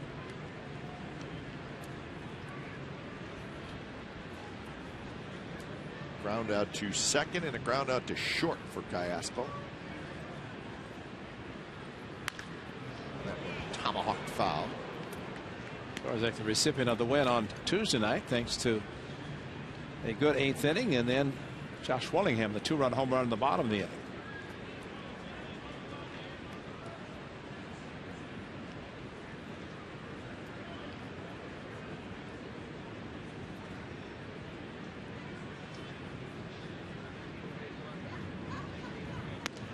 Swarzak has really been a workhorse for the Twins. He has thrown more innings than any reliever in the major leagues this year. 89 1/3. And he's not necessarily a long man. He's just a good reliever who can give you a couple innings. Well, you like to have relievers who can throw multiple innings instead of having a bunch of 1-inning pitchers that you have to keep changing, and all of a sudden you depleted your bullpen. But always important also to have the starter go deep in the game, as deep as possible. Of course, now 6 and 7 innings would be deep. I think you look at the Rangers game yesterday, Matt Garza, lasted 3 or 4 innings. Had to go to the bullpen. Ron Washington, like Maddox, had to use a lot of the relief pitchers, and they have a good bullpen, but when you're using that many relievers, when your starter does go short in a game, it does put a lot more emphasis on the pen. Yeah, you're using a lot of relievers just to keep the game close. And unfortunately, they couldn't get the shutdowns. Strike 3 call to Callaspo. Side retired. A run on 2 hits and an error. Bottom of the 5th coming up. It's the A's 5 and the Twins nothing.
Hit at least 40 home runs in a season. If you think you know the answer, tweet us at CSN Athletics. Wow. Is it those two? Minnie and Paul? Minnie and Paul. That's their real names, folks. Cannot lie to you. Well, the killer, Harmon Killebrew, tied for the most home runs in the season. So I got to go with Harmon. Yeah, Got to put Killebrew in there. Very good. Since I called for pitches for a lot of those. But it's important, you know, if you put the fingers down and you see the long, high, majestic fly balls that the killer could hit. Proud of those, you know. I almost say congratulations, Killer, as he crossed home plate. Wouldn't let my pitcher hear it, but, you know, I was so impressed with those home runs. Yeah. And you're not easily impressed. I know that about you. No, that's not true. Kirby Puckett never hit 40 in a season. How about Herbie? Get her back. Yeah. Tony Oliva. I don't know if Tony Oliva ever hit that. He just won batting championships. Broken bat, one hopper, and Barton has it. Steps on the bag, and that bat flew over the first section and rattled around right above the walkway. And let's hope that nobody got hurt. Well, let's hope so, because that is so dangerous. And it went right over that walkway and hit. Like it hit that front guard fence in front of the seats in the second. Boy, look at the bat part that went in to the stands. That's the scary part. Good concentration by Derek Barton to handle the play, but ground ball. But boy, you had to be thinking of the bat going into the stands. We've seen a lot of those broken bats going onto the field that are dangerous. The ends of the bats, but always scary when they go in the stands.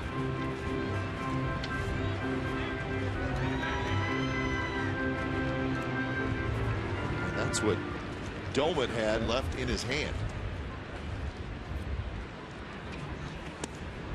0-2 to Willingham. Willingham struck out looking in the second inning. That's the inning that A.J. Griffin struck out the side.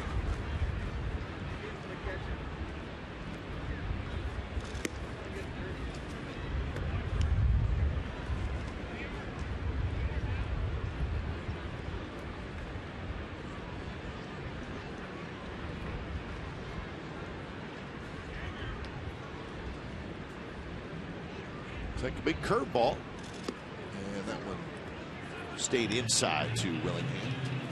Plouffe will be next. Just one hit for the Twins. That was a one-out single by Pinto in the fourth inning. One of the few hanging breaking pitches thrown by Griffin today. It's another one that was out of the strike zone.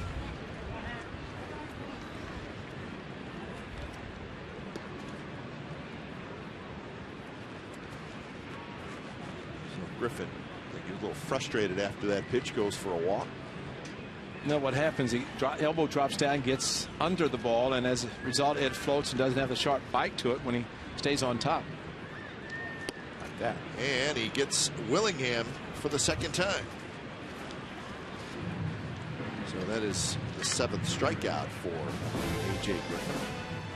Well, log on to CSNCalifornia.com Sunday at 5:30 p.m. as Colin Kaepernick and the defending NFC champion San Francisco 49ers head to Seattle to take on the Seahawks. Watch the game on CSNBayArea.com with NBC Sports Live Extra.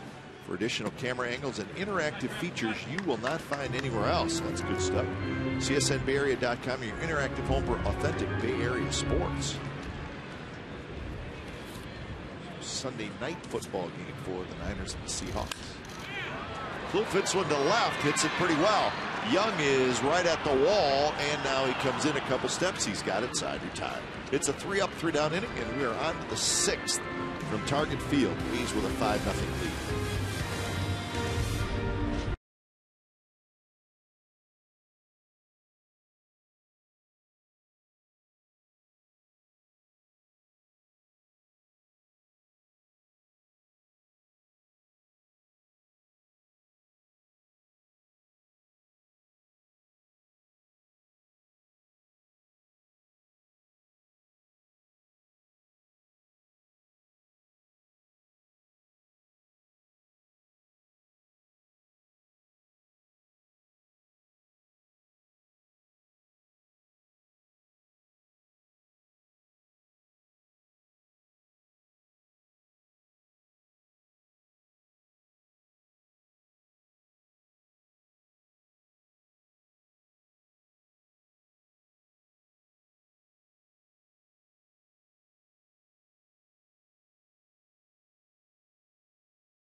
1991 World Series. That is our own Chili Davis. He had a couple of home runs for the Twins.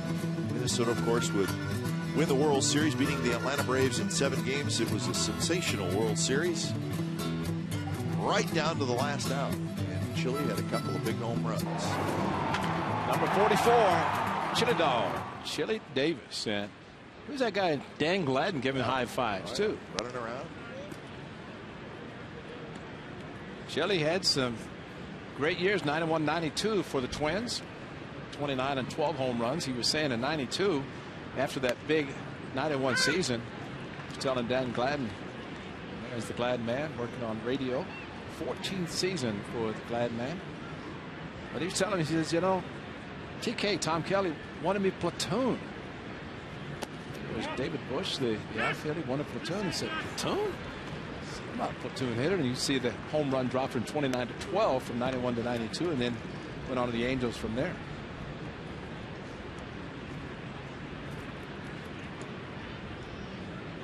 Yeah, I'm sure Chili was real happy with the thought of platooning, especially when you're a switch hitter. Exactly.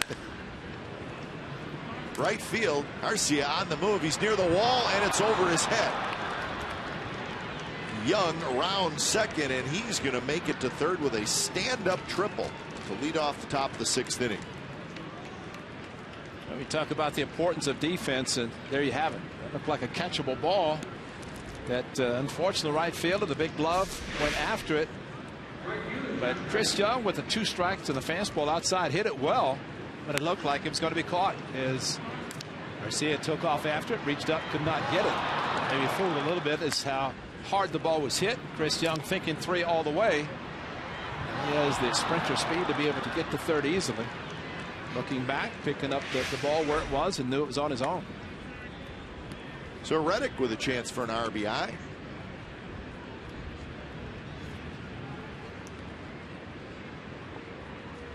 Reddick has struck out and walked. Infield comes in for the Twins. And this one's hit to left field. It's hit pretty well. Willingham goes back. He's underneath it. He's got it. Young will trot home, and Reddick gets the job done with a sacrifice fly, and it's 6-0 the A's lead.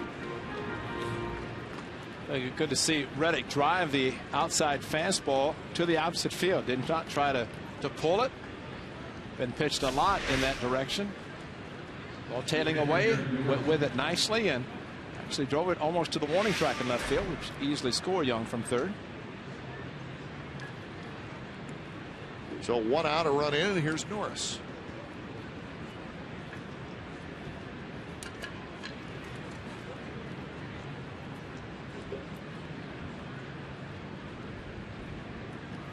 Norris doubled and scored in the 3rd. Hit a fly ball to right field in the 4th.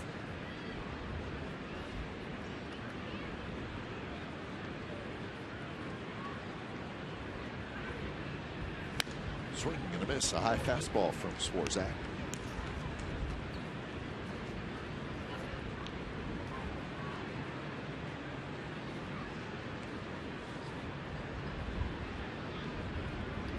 So 0-2. Swarzak got Callaspo to end the 5th inning. That's the first batter that he faced coming in the game.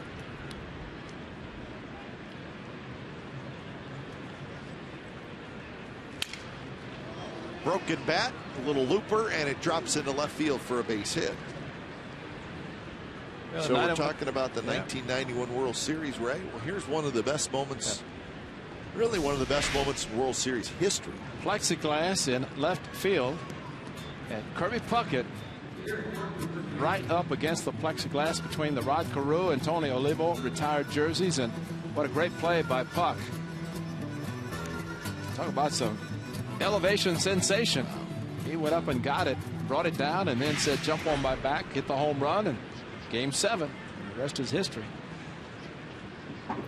87 and 91 world champion Minnesota Twins.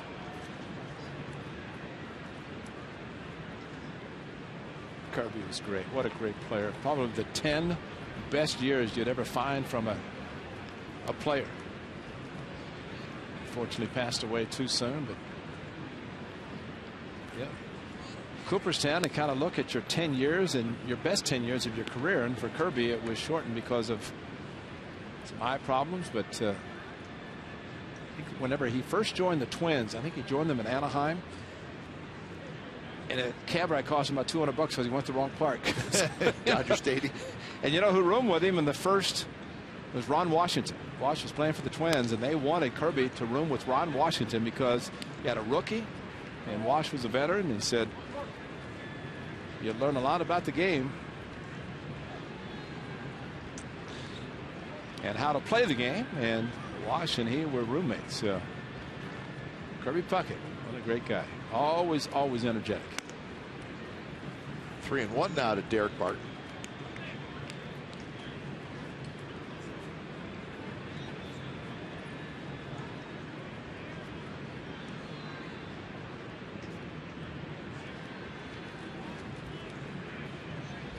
Barton in a hitter's count.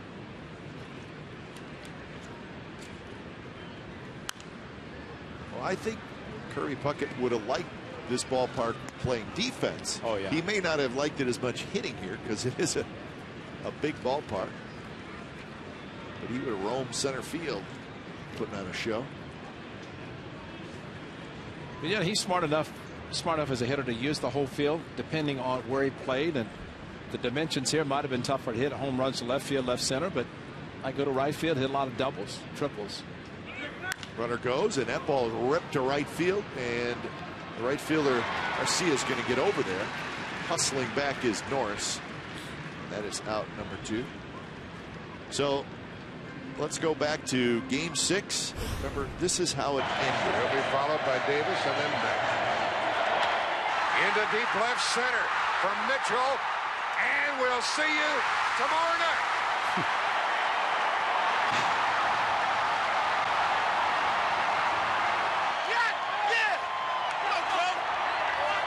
That would be a hanging changeup. That's right. Tom Kelly, the manager, and boy, he can hit. Kirby Puckett and the great Hall of Famer, the late Jack Buck, with a fabulous call. And Jack Buck had some great calls. Can you believe it? The Wizard has hit a home run for the Cardinals. Jack Buck's call. Ozzie Smith hitting a home run down the right field. I never hit a home run until he got in the League Championship Series. First pitch to Coco is inside. And that was just game 6. Yeah. And then game 7 was 1-0, right? Oh, yeah, and Jack Morris would not leave. Jack Morris now broadcast for the Blue Jays, and he pitched for the Twins. He kept going out, kept going. There was no pitch count for game 7 and Jack Morris. Coco hits a high pop-up behind third. Foreman has it. And that'll do it for the A's, but they get a run. A triple by Young, a sac fly by Reddick. 6-0 A's after 5.5.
2 players in Twins franchise history to hit at least 40 home runs in a season. Roy Sievers, wow. Sievers, 1957, when they were the Washington Senators. Harmon did it 8 times. And there is Harmon Killebrew. The killer, Harmon Killebrew. I think statues at ballparks are awesome. Yeah.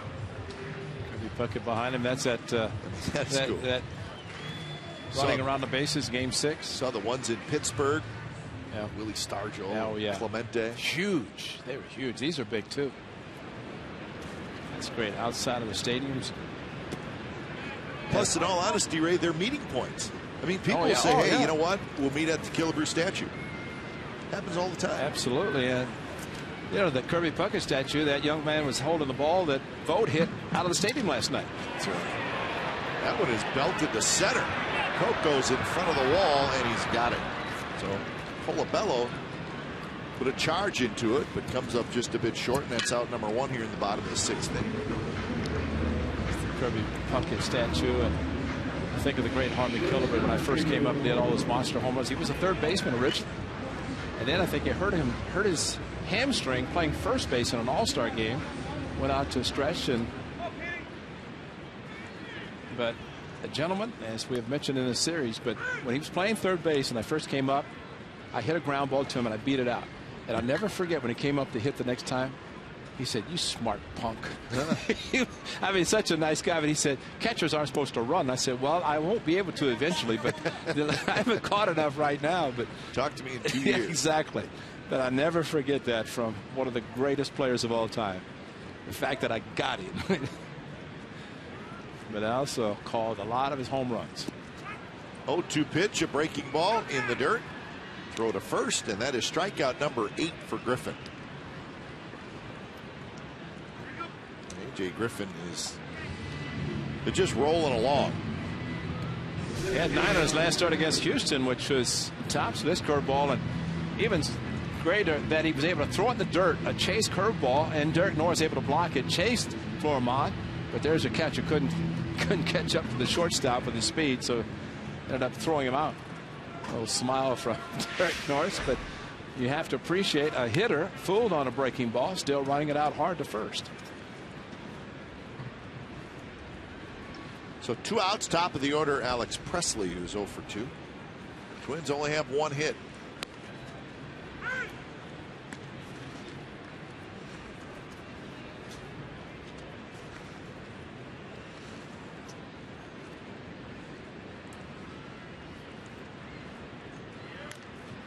Fastball right on the outside corner, swinging a foul back. And right off the left wrist of Derek Norris, but you never know.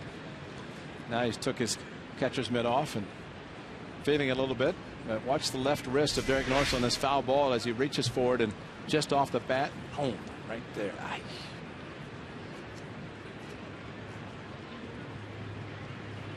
Welcome to the catcher's world.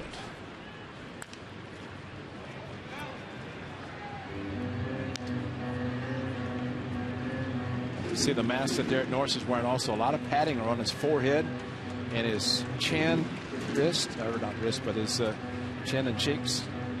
Try to absorb any of the foul balls off the mask. There's the kind of the extra padding that you see in the old conventional style mask. See if there's a play right in front of the dugout, and there will not be as it bounces on top of the A's dugout.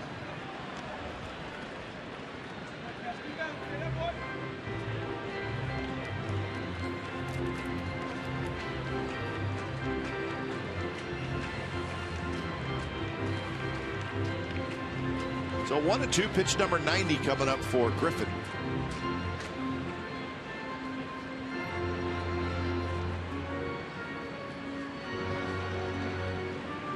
Griffin has walked 1. He has struck out 8. Setting up outside, and a breaking ball is lofted toward right center. Coco gets back. He's got it, and that's another 3-up, 3-down inning for A.J. Griffin, and we are moving to the 7th inning. 6-0 the A's lead.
America's #1 sports website, Yahoo Sports Talk Live, today at 5 p.m.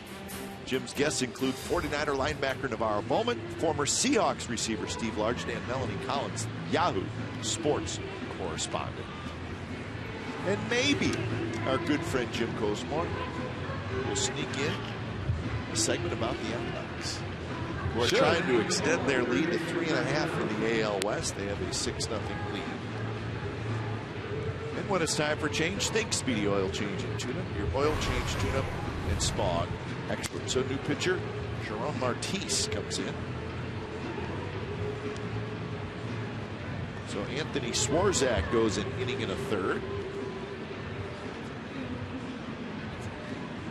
And now the 7th inning will belong to Martis. He'll face Donaldson, Lowry, and Cespedes, the 2, 3, 4 hitters in the A's lineup.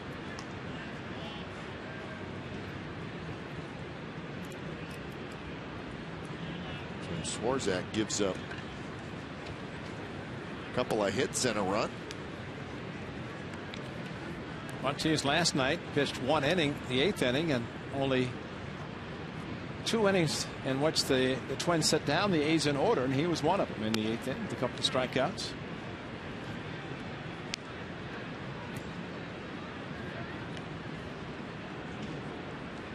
Sean Martis.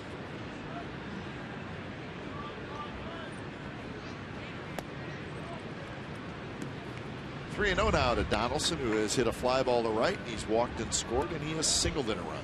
So another productive offensive day for Donaldson.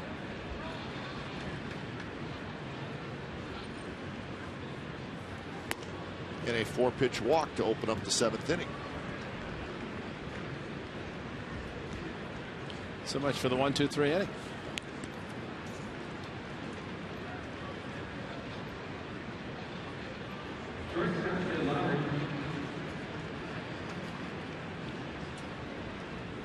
The Twins with the second highest ERA in the American League for their team, 4.37. Too many innings from the bullpen this year. Yeah, I said it before, and I still think when you look at those two guys, Rick Anderson and Ron Gardenhire, when you have had success in an organization, and then you see that it's a long road back to have the same type of success. And they're trying, they give their best, but man, it's got to be hard. Last night didn't help the ERA, that's for sure. But in 2010, that's 3 years ago, Ray, the Twins won the division. They won it in 09, they won it in 2010.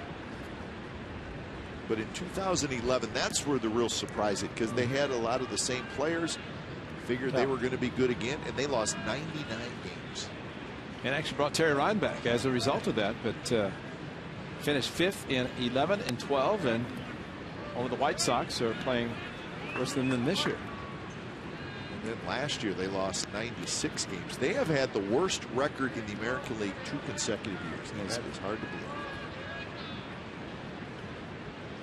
Not going to happen this year with the Astros now in the American League. But I think you see the point. And that's why, and someone said it today, and I said I agree 100%. He said when you're having, matter of fact, it was a Twins beat writer. He said when you're having a good run and you're playing successful baseball, enjoy it, because you hope it lasts forever, but in most cases it does not. And usually the one thing that slows down the success over a period of consecutive years would be payrolls, and teams that can afford payrolls to pay players when they have success and they win, they can retain those players and continue to have the success. But players have good years, they win World Series, they command a lot more money. Be a play here for Plouffe. Foul territory. He's got it, and that's out number 1. The A's Oktoberfest is Saturday, September the 21st. Specialty beers will be available to fans 21 and over throughout the Coliseum. 10,000 fans will receive an Oktoberfest stein, courtesy of Sox. German-themed entertainment will take place throughout the game. You can purchase a special field-level ticket package that includes a Brewmaster meet and greet and ceramic stein. Visit oaklandathletics.com/Oktoberfest. And the Steinman himself will be there. That is Terry Steinbach, bench coach for the Twins. As the Twins will be heading out west for a 4-game series starting a week from tonight. 4 games at the Coliseum. The final 4 in the regular season. Now, Ray, here's the recent success for the Twins. They went to the postseason. They started in 2002. Remember, they played the Athletics. They went in 2002. They went in 2003. They went in 2004. They went in 2006. They went in 2009. And they went in 2010. Wow. So that's a terrific stretch. Absolutely. Now, they did not get to the World Series in any of those. But they were successful. Kept running into the Yankees, did they not? Well, yeah, exactly. And 06, they ran into the A's in a 3-game sweep. That was against Johan Santana and Francisco Liriano, 2 of the top starters, and the A's beat both of them. And then the A's lost 4 straight to the Tigers. Worst thing that happened to the Tigers, they beat the A's 4 straight because they had to wait a week to play again and could not do so well in the World Series.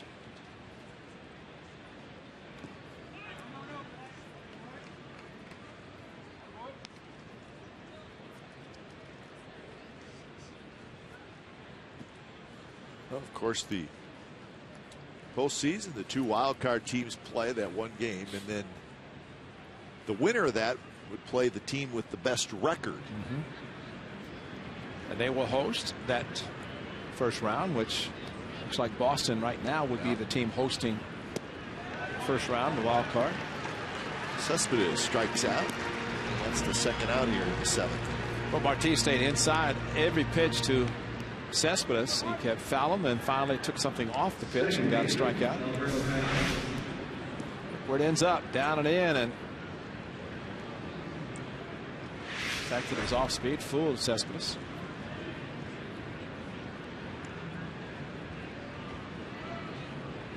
So 2 outs. Here's Callaspo. First pitch is outside.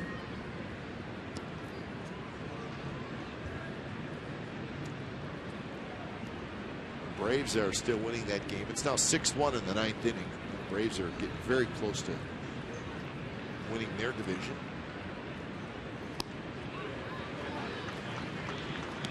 So 1-1 now. Martis got a good changeup.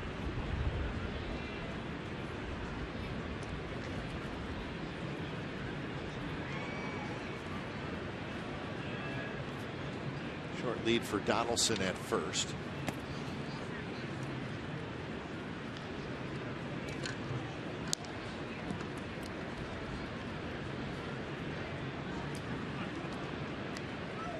Bob Melvin wanted to see his team bounce back after scoring 18 runs last night, and so far they've done that. They've scored early, a 4-run 3rd inning, plus outstanding pitching by A.J. Griffin, just allowing 1 hit.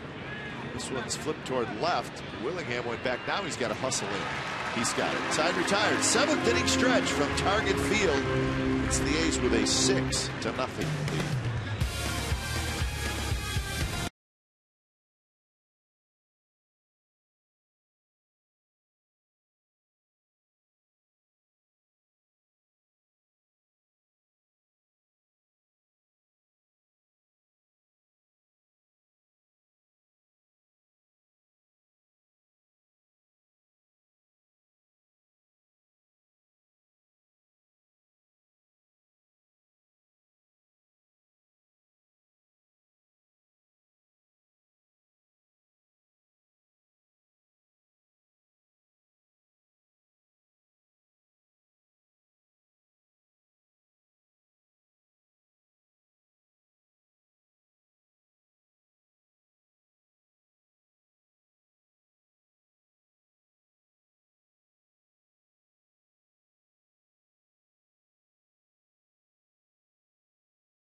Xfinity, home of the most live sports. And by Toyota. Do the math and save at your local Toyota dealer.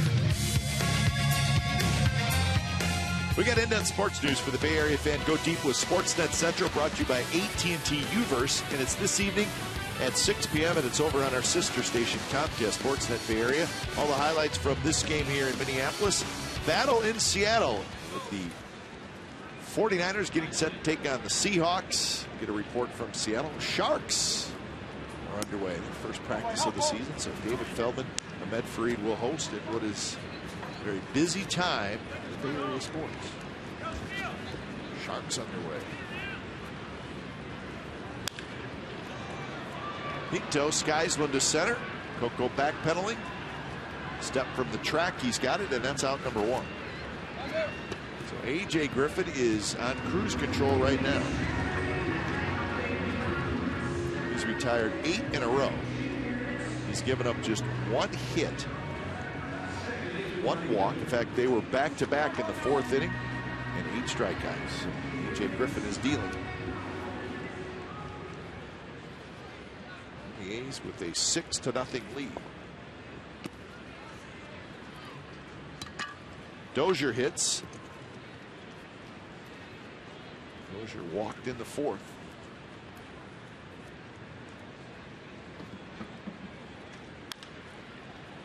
Pop up on the infield. Alberto Callaspo is under it. He's got it. And that is out number two. We're right. We keep saying that the wild card in the American League, it's getting tighter every day. And that is. Put a napkin over those four, huh? Now, none of those teams have played yet today, so that is as updated as you're going to get. Rangers still the number one wild card. Rays second. Games back of the Rays, the Yankees, Orioles, Indians, Royals. 4 teams separated by 2 games, and that does not include the Rays. So, well, and you know, as we again say, that's what Major League Baseball wanted when they added the second wild card, because there's 4 teams that probably, well, would not have been close, because you're getting down this time of the year. And you figure this, so the Rangers would be the one wild card team. So you'd have teams that instead of being 1 back, they would be 3.5, 4 back, which, you know, you're still in it, but you have 4 clubs that you have to try to overtake. Hit well to left field. Young is back, and that one is gone. Arcia goes the other way for his 12th home run of the year, and the Twins are on the board.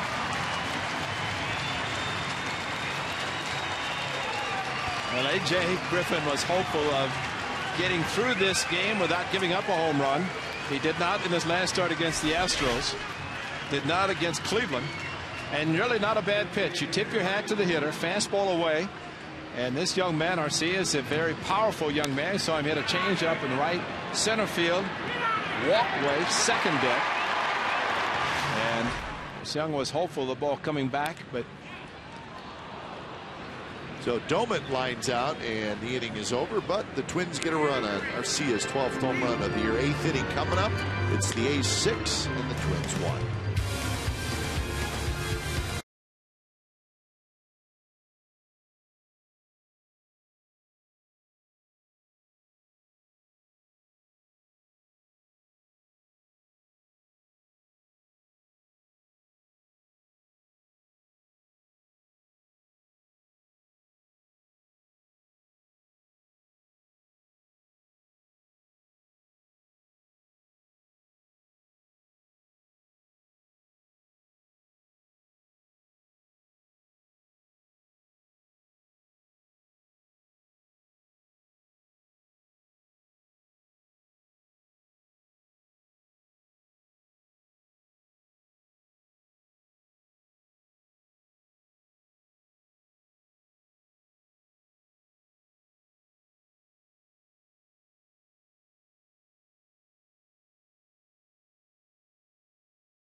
Eric's Deli Cafe, celebrating 40 years of bringing it to the plate. Stop by Eric's and enter to win 40 years of free sandwiches with character.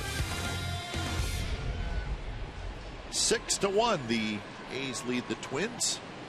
St. Anthony's Falls. I walked over that bridge yesterday, Ray. Did you know that? No, I didn't. Do you care? No, I don't. But I'm glad you did. I'm glad you got out and got some exercise. And sure, a beautiful day for you in the Twin Cities.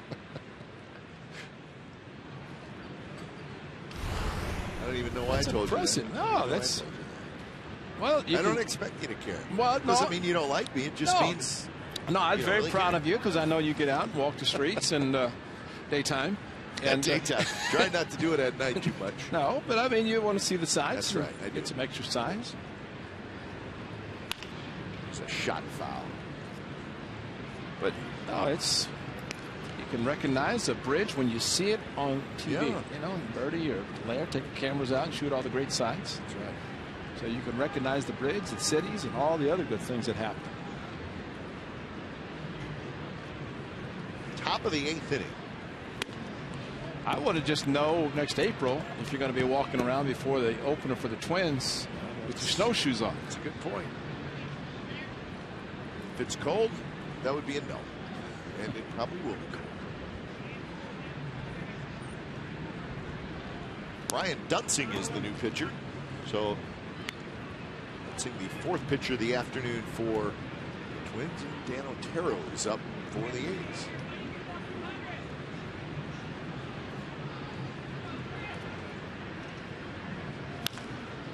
That one is fair. Past a diving Plouffe off the side wall, and Chris Young is going to have a double. So Chris Young has a triple and a double this afternoon. I see him take off out of the batter's box, which is great because he hit the ball. He didn't look. He just took off, and once it got past the third baseman, it's going to be an easy double for him with his speed. Nice diving effort by Plouffe, but no chance, and off to the races for Chris Young.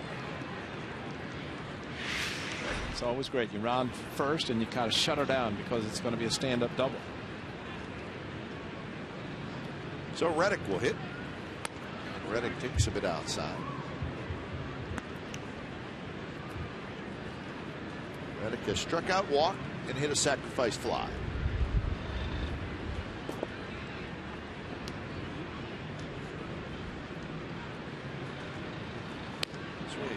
Miss. So we showed you those wild card standings. The games that are going to be played tonight, the Rays are take on the Red Sox. And the Red Sox going for the sweep in that game. Hellickson and Peavy is your pitching matchup.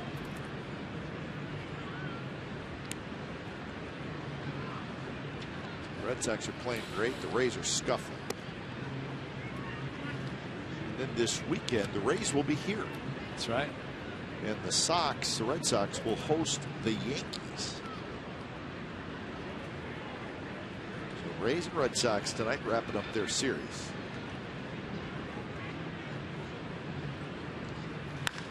Reddick to right field. And that baby's gone. Reddick homers, and it's 8-1.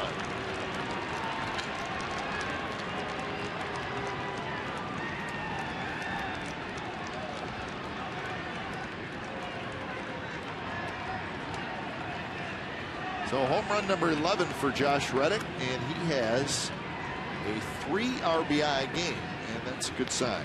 He's now got 49 RBIs on the year. Fastball inside, and he knew it. Dunsing made a mistake. Fastball in and just dropped the hit. Bam, right there. And fastball that, whether or not he was trying to get in there, who knows, but that's pretty impressive for Josh Reddick. That is his 6th of his 11 against lefties. And a big one for him because last night almost hit a home run that was reviewed. Turned out to be a double.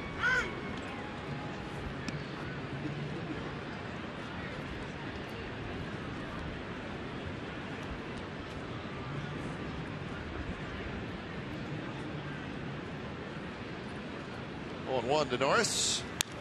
Norris fouls a straight back.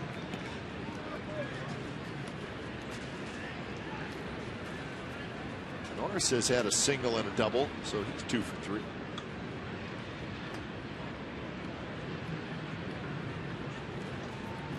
right now with 10 hits after banging out 22 hits last night.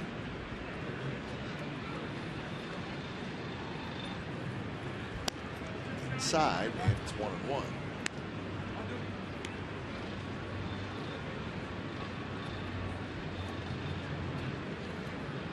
One and two, excuse me.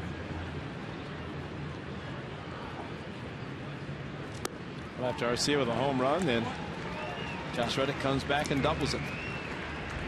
Dunsing, tight little slider, and he gets Norris to swing over top. Now that's the key.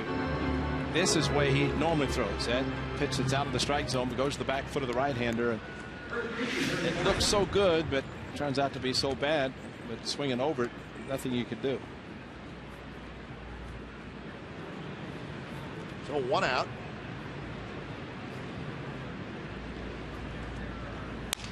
Martin hits it right on the ground to Dozier. That's the second out.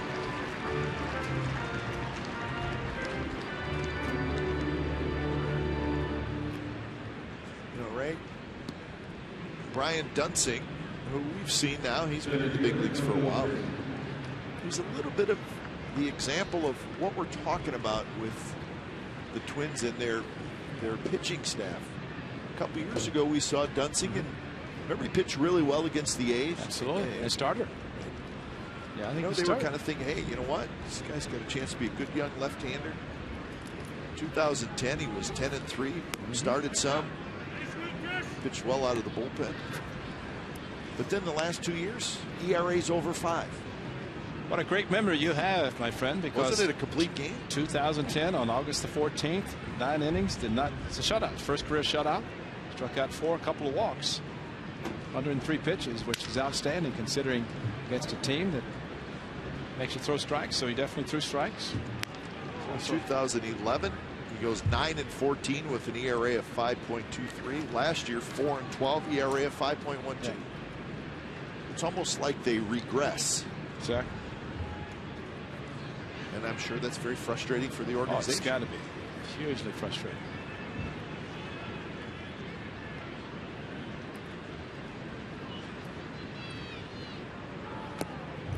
Doing 1 now to Coco Crisp.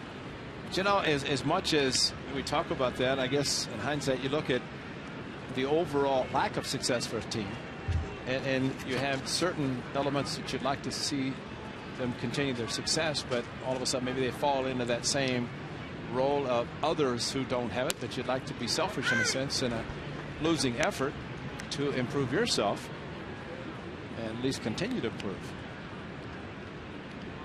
Because what happens, you become a trading chip. You know, you might go someplace where you can continue to have your success and get a winning team.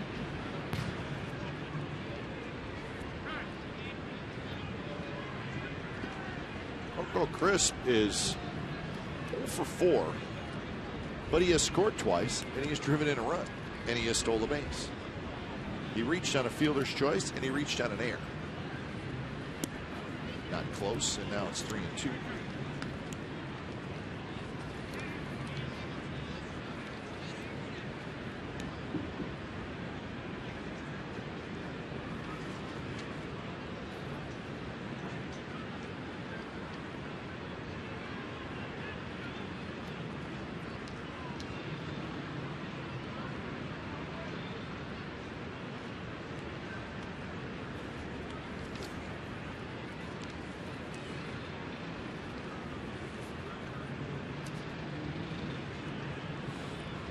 Payoff pitch is hit toward right center. Presley over, but coming in at the last minute is Arcia, and they almost run into each other. It ends up being Presley makes the catch. Side retired. Reddick with a 2-run homer, his 11th of the year. So the A's now lead 8-1 as we go to the bottom of the 8th.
Here's our game summary brought to you by your local Toyota dealers. It was a 4-run third inning for the Athletics. You saw the Lowry RBI hit, and then Cespedes with 2 outs, a 2-run triple.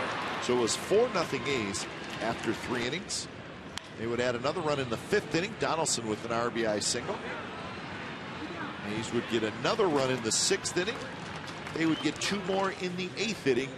And A.J. Griffin, very strong today. 7 innings, 2 hits, 1 run, the home run by Arcia. And Griffin is done after 7 innings. 8-10-0 for the A's, 1-2-1 for the Minnesota Twins. So Griffin in decent shape to pick up his 14th win of the year. We'll see if the A's can finish it off.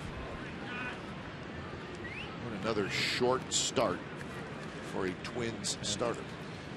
And an A's pitcher goes 7 innings. Dan Otero will try to help the bullpen finish it off. When it's time for change, think Speedy Oil Change and Tune-Up, your oil change tune-up and spawn expert. So great numbers for Otero, 2-0 with a 1.41 ERA. We see Willingham, Plouffe, and Colabello. Hit high in the air. The shortstop, Lowry, is under it. He's got it, and that's out number 1. Dan Otero. He left the A's on Sunday to go home to Phoenix for the birth of their first child. He showed up here Tuesday, and he's going to be going back to Phoenix tonight. So I guess his wife was not ready. So Dan Otero has been with the A's this series, and I understand he will be heading back to Phoenix, and hope that all is okay and they can have their first child. So Dan very excited. He was excited towards the end of last weekend at the Coliseum, wondering if he's going to get a call. Otherwise, he's going to go home, and thought in the off day and then join the club Tuesday or Wednesday. But this Mickey Morbido said in the hotel lobby on Tuesday, here's his key, he's back. Yep. And then he's got to be heading back, so we wish he and his wife well. First child.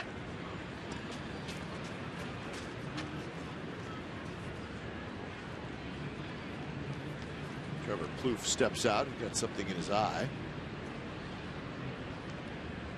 Dan Otero has been a good find for the Athletics.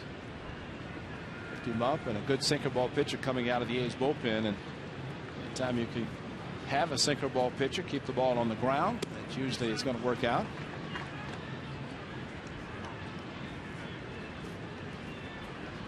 Yeah, and he's slowly pitched in more important situations as the season has gone on. Good pitch there, down around the knees, 2-2.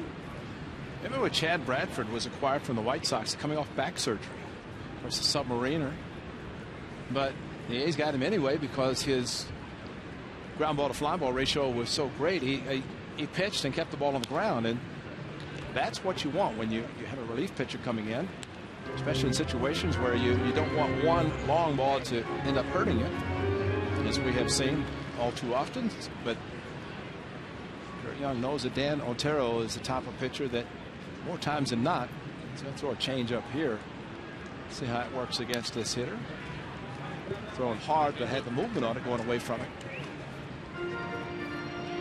Just something about the arm angle of a pitcher that can throw the sinker ball.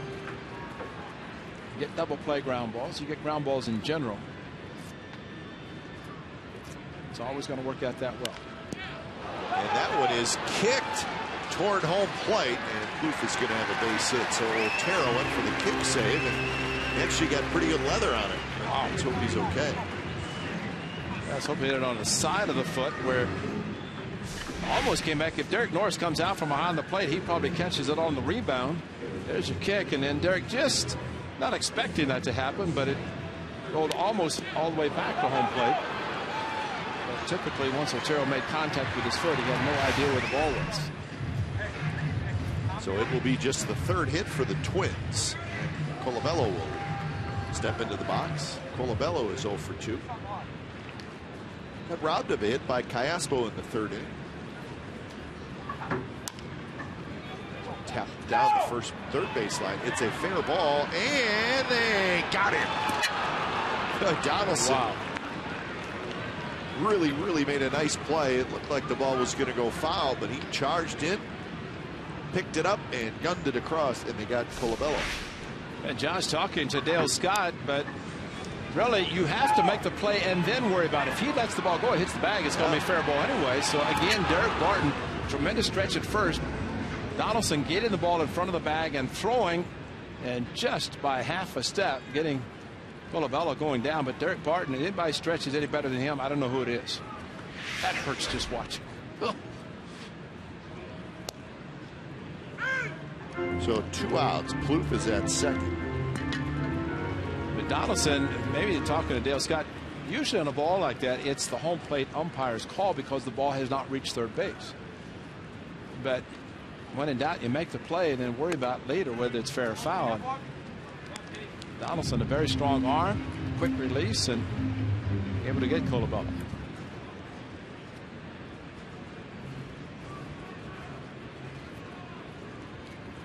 So Florman has struck out twice.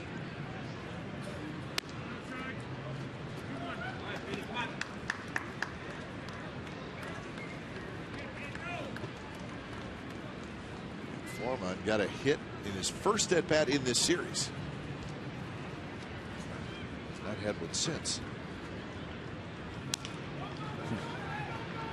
Tough play. Barton has it, flips to Otero, and he's called safe.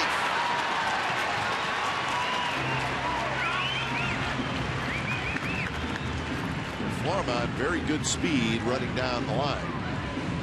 But you cannot make the play any better than what Barton and Otero attempted to make the speed of Florman helps him. But this is a ball beat in the ground. Once Otero could not field it, it took Barton to reach back, and Todd Tichenor, close play at first, bang bang. Maybe he couldn't find the bag because at that point it looked like he beat him. Check on this angle to see where his right foot is. Yep. Good call. Yeah, his foot, as he planted his foot, was not on the bag, and by the time he put it on the bag, Florman was there. So here's the leadoff man, Alex Presley. So 4 hits now for the Twins.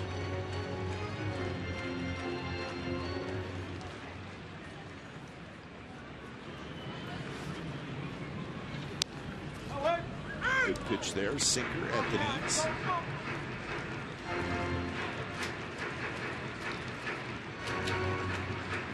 Just the second time in this game the Twins have had multiple base runners in 1 inning.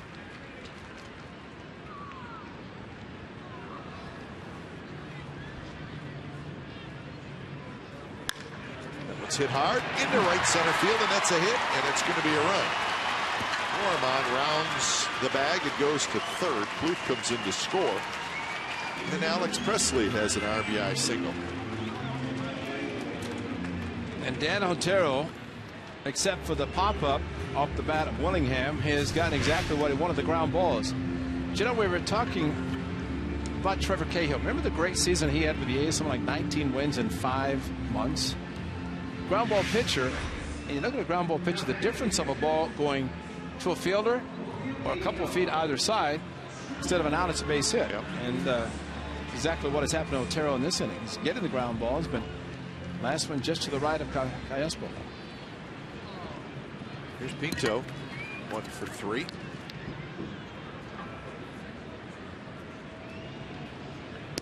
Slider is outside.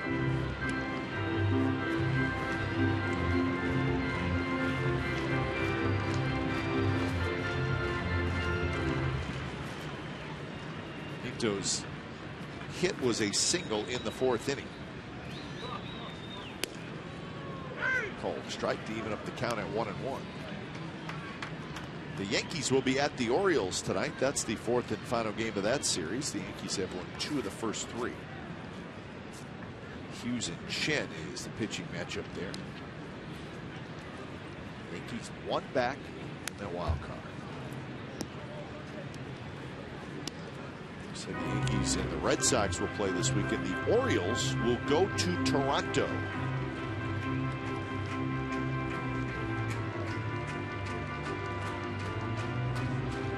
Indians are at the White Sox tonight. That's the first of a 4-game series. Kluber and Danks, the pitching matchup there.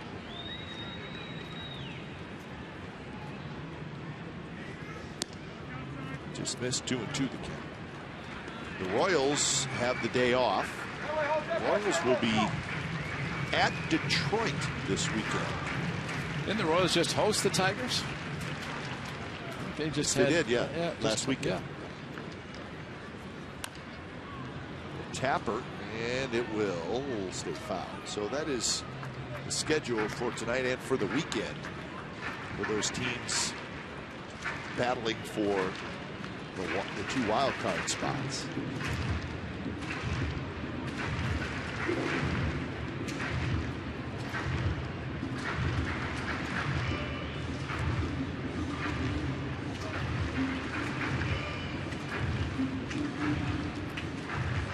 Pinto back in the batter's box.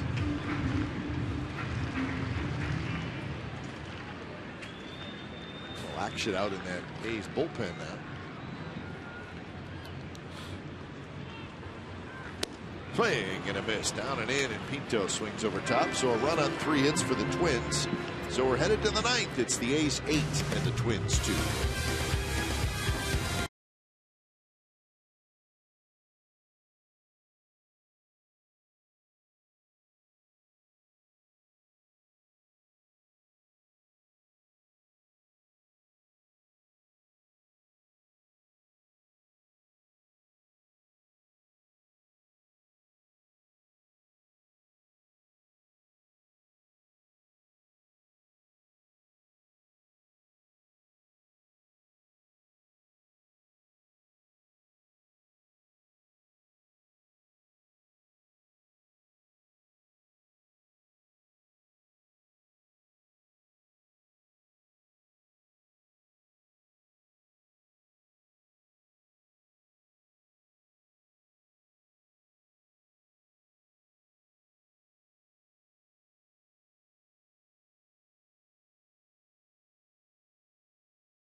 $13 postseason rights. Just place a deposit on a 2014 A's ticket plan and secure your place in line for 2013 playoff tickets. For more information, call 510-638-GO-A's or go to oaklandathletics.com/deposit.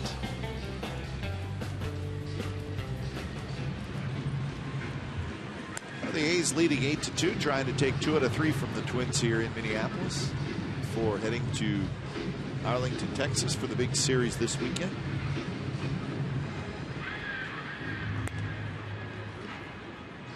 Good A's fans everywhere.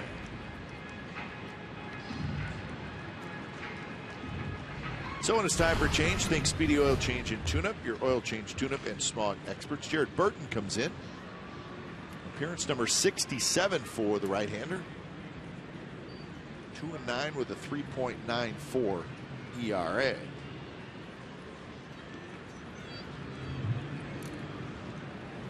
First pitch to Donaldson is right around the knees for a strike.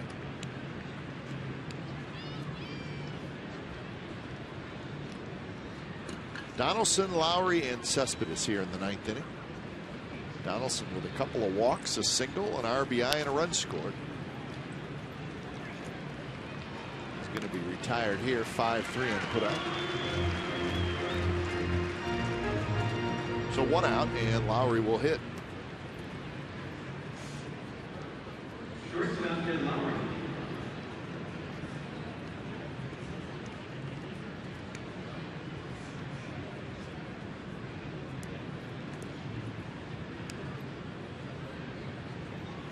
So Lowry steps in. He is 1 for 4 with an RBI single.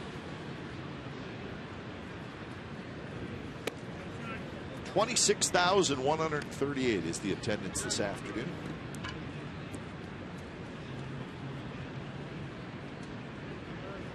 Twins this year have averaged 31,150 per game. And there's a shot to center, and that's a base hit for Lowry. So Lowry's 2 for 5. Well, make sure you join us. We start that big series in Arlington tomorrow night. Game 1, Dan Straley and Derek Collins. Our coverage begins at 4:30 with A's pregame live, and then complete A's coverage every night on Sportsnet Central and CSNCalifornia.com. That's the starting pitcher probable. So Straley and Holland tomorrow. Then on Saturday, which is nationally televised game, Colon and Darvish. On Sunday, Parker and Perez. There you go. Not a whole lot more needs to be said. Well, it was said last night and hopeful of being said again today, and that's from the A's standpoint of the A's playing 2 games after the Rangers played their series finale yesterday. So the A's took care of it last night, winning 18-3, trying to do the same this afternoon, complete this win, pick it up a couple of victories after the Rangers played their series finale yesterday. Rangers not playing very well right now, so they are hoping to change that this weekend.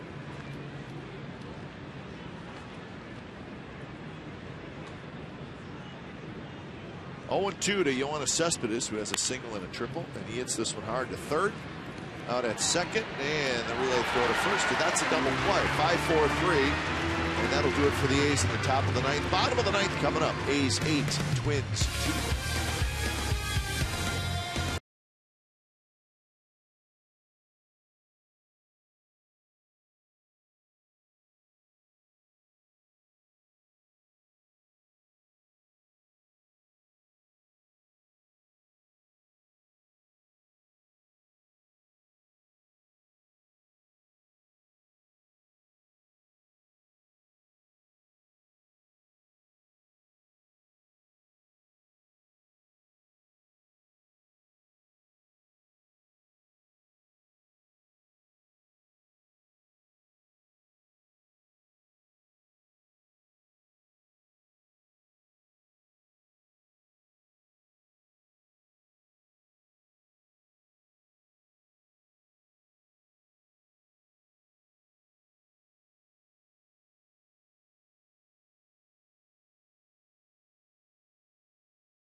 Looking for win number 14, and he started off, well, he's perfect.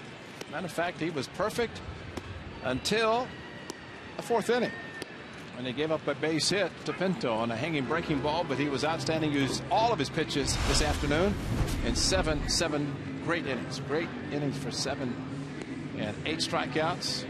35 strikeouts last 31 innings. Did give up a home run, but it was a solo home run, so the great Bert Blyleven, who is not working today, but very proud to see him give up home runs and they being solos. So he's in line for the win today if Grant Balfour can close it out in the 9th, a non-save situation, but the A's closer getting some work.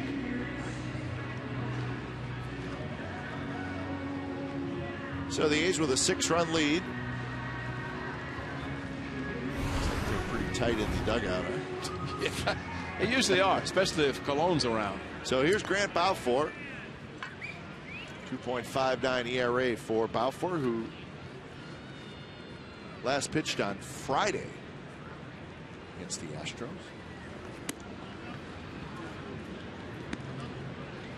So that was a while ago. He got a save in that game, gave up a run and a couple of hits.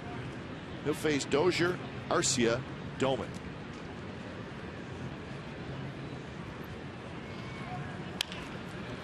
bounced fair near the bag. Donaldson on the run, and another nice play by Josh Donaldson. Boy, it makes it look so easy, and those are not easy plays. A lot of times, guys who don't have the arm strength that Donaldson does will have to stop and throw. When you stop and your momentum stops you, you cannot, well, you can get a lot on the throw, but watch how he gets a lot on the throw from foul territory. And Barton this time hardly has to stretch, but the arm strength makes it very easy for Donaldson to throw on the run like that and make a strong, accurate throw. So 1 out here in the 9th inning. Here's Arcia, and he rips one to left center field. Young over, but he'll play it on a hop. So that's hit number 6 for the Twins. Speaking of the Twins, there's that low fastball again. Grant Balfour was a Minnesota. That's right. He started his career with the Twins. He signed in 1997. Got to the big leagues in 2001. In the big leagues in 2003, 2004, and then in 2005, all with the Twins. He was injured, didn't pitch at all, and the Twins released him at the end of that season. But we didn't see a statue out in the little area out there. Did not. Great Grant Balfour. Shallow center, Lowry out. Lowry turns around, he makes the catch. Doman is retired. So Grant Balfour, a Twin during the Metrodome days. Yeah. A little bit of time with the Brewers, and then his career came together with the Rays. And now in his 3rd season with the Athletics. Came together with the Rays and became the rage in Oakland with the A's, because he is the raging Balfour in Oakland. I wonder if right now those people who are usually in right field are doing the thing since Balfour came in on the road, or if they just do it at the Coliseum. Probably just at home. Yeah, kind of a group thing. Yeah. I think if you were sitting in your living room by yourself, I don't know if you'd do For it. some, Maybe. for some it would, probably was. One guy started it, probably. Could What's be. his name? I do not know his name. There's a shot in the left field, and that's a base hit. So Willingham has a hit. A couple of hits for the Twins here in the ninth.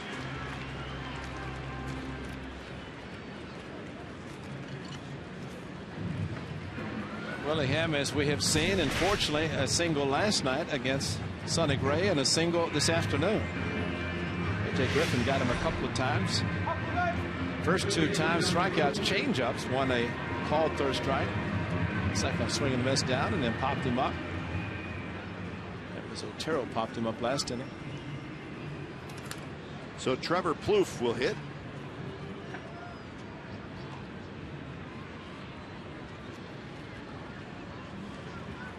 First pitch in the dirt. Squirts away from Norris. Arcia will go to 3rd.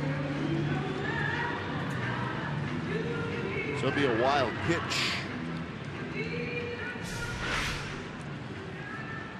Well, it's what it was, a hard breaking ball. He spiked in the dirt. He hasn't pitched in a while. That's a tough pitch for him to perfect early in his outing.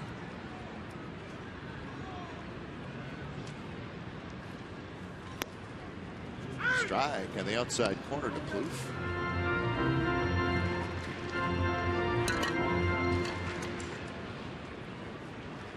Plouffe singled and scored in the 8th inning.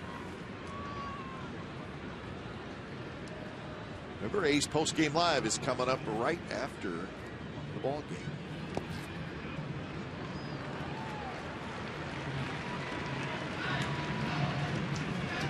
The A's just 1 out away from picking up a half a game in the standings and having a 3.5 game lead.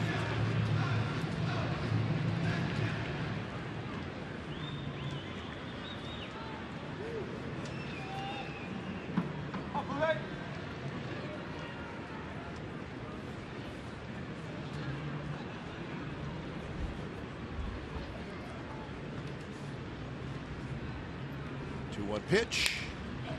Rolled to Donaldson, who's got it. Throws on the run, and that's the ball game.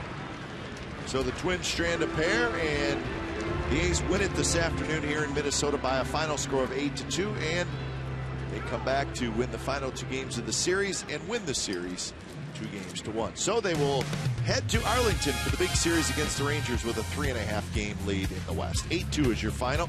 You've been watching Oakland A's baseball on Comcast Sportsnet California. Don't go away. A's postgame live with Brody Brazil and Pip Roberts starts right now.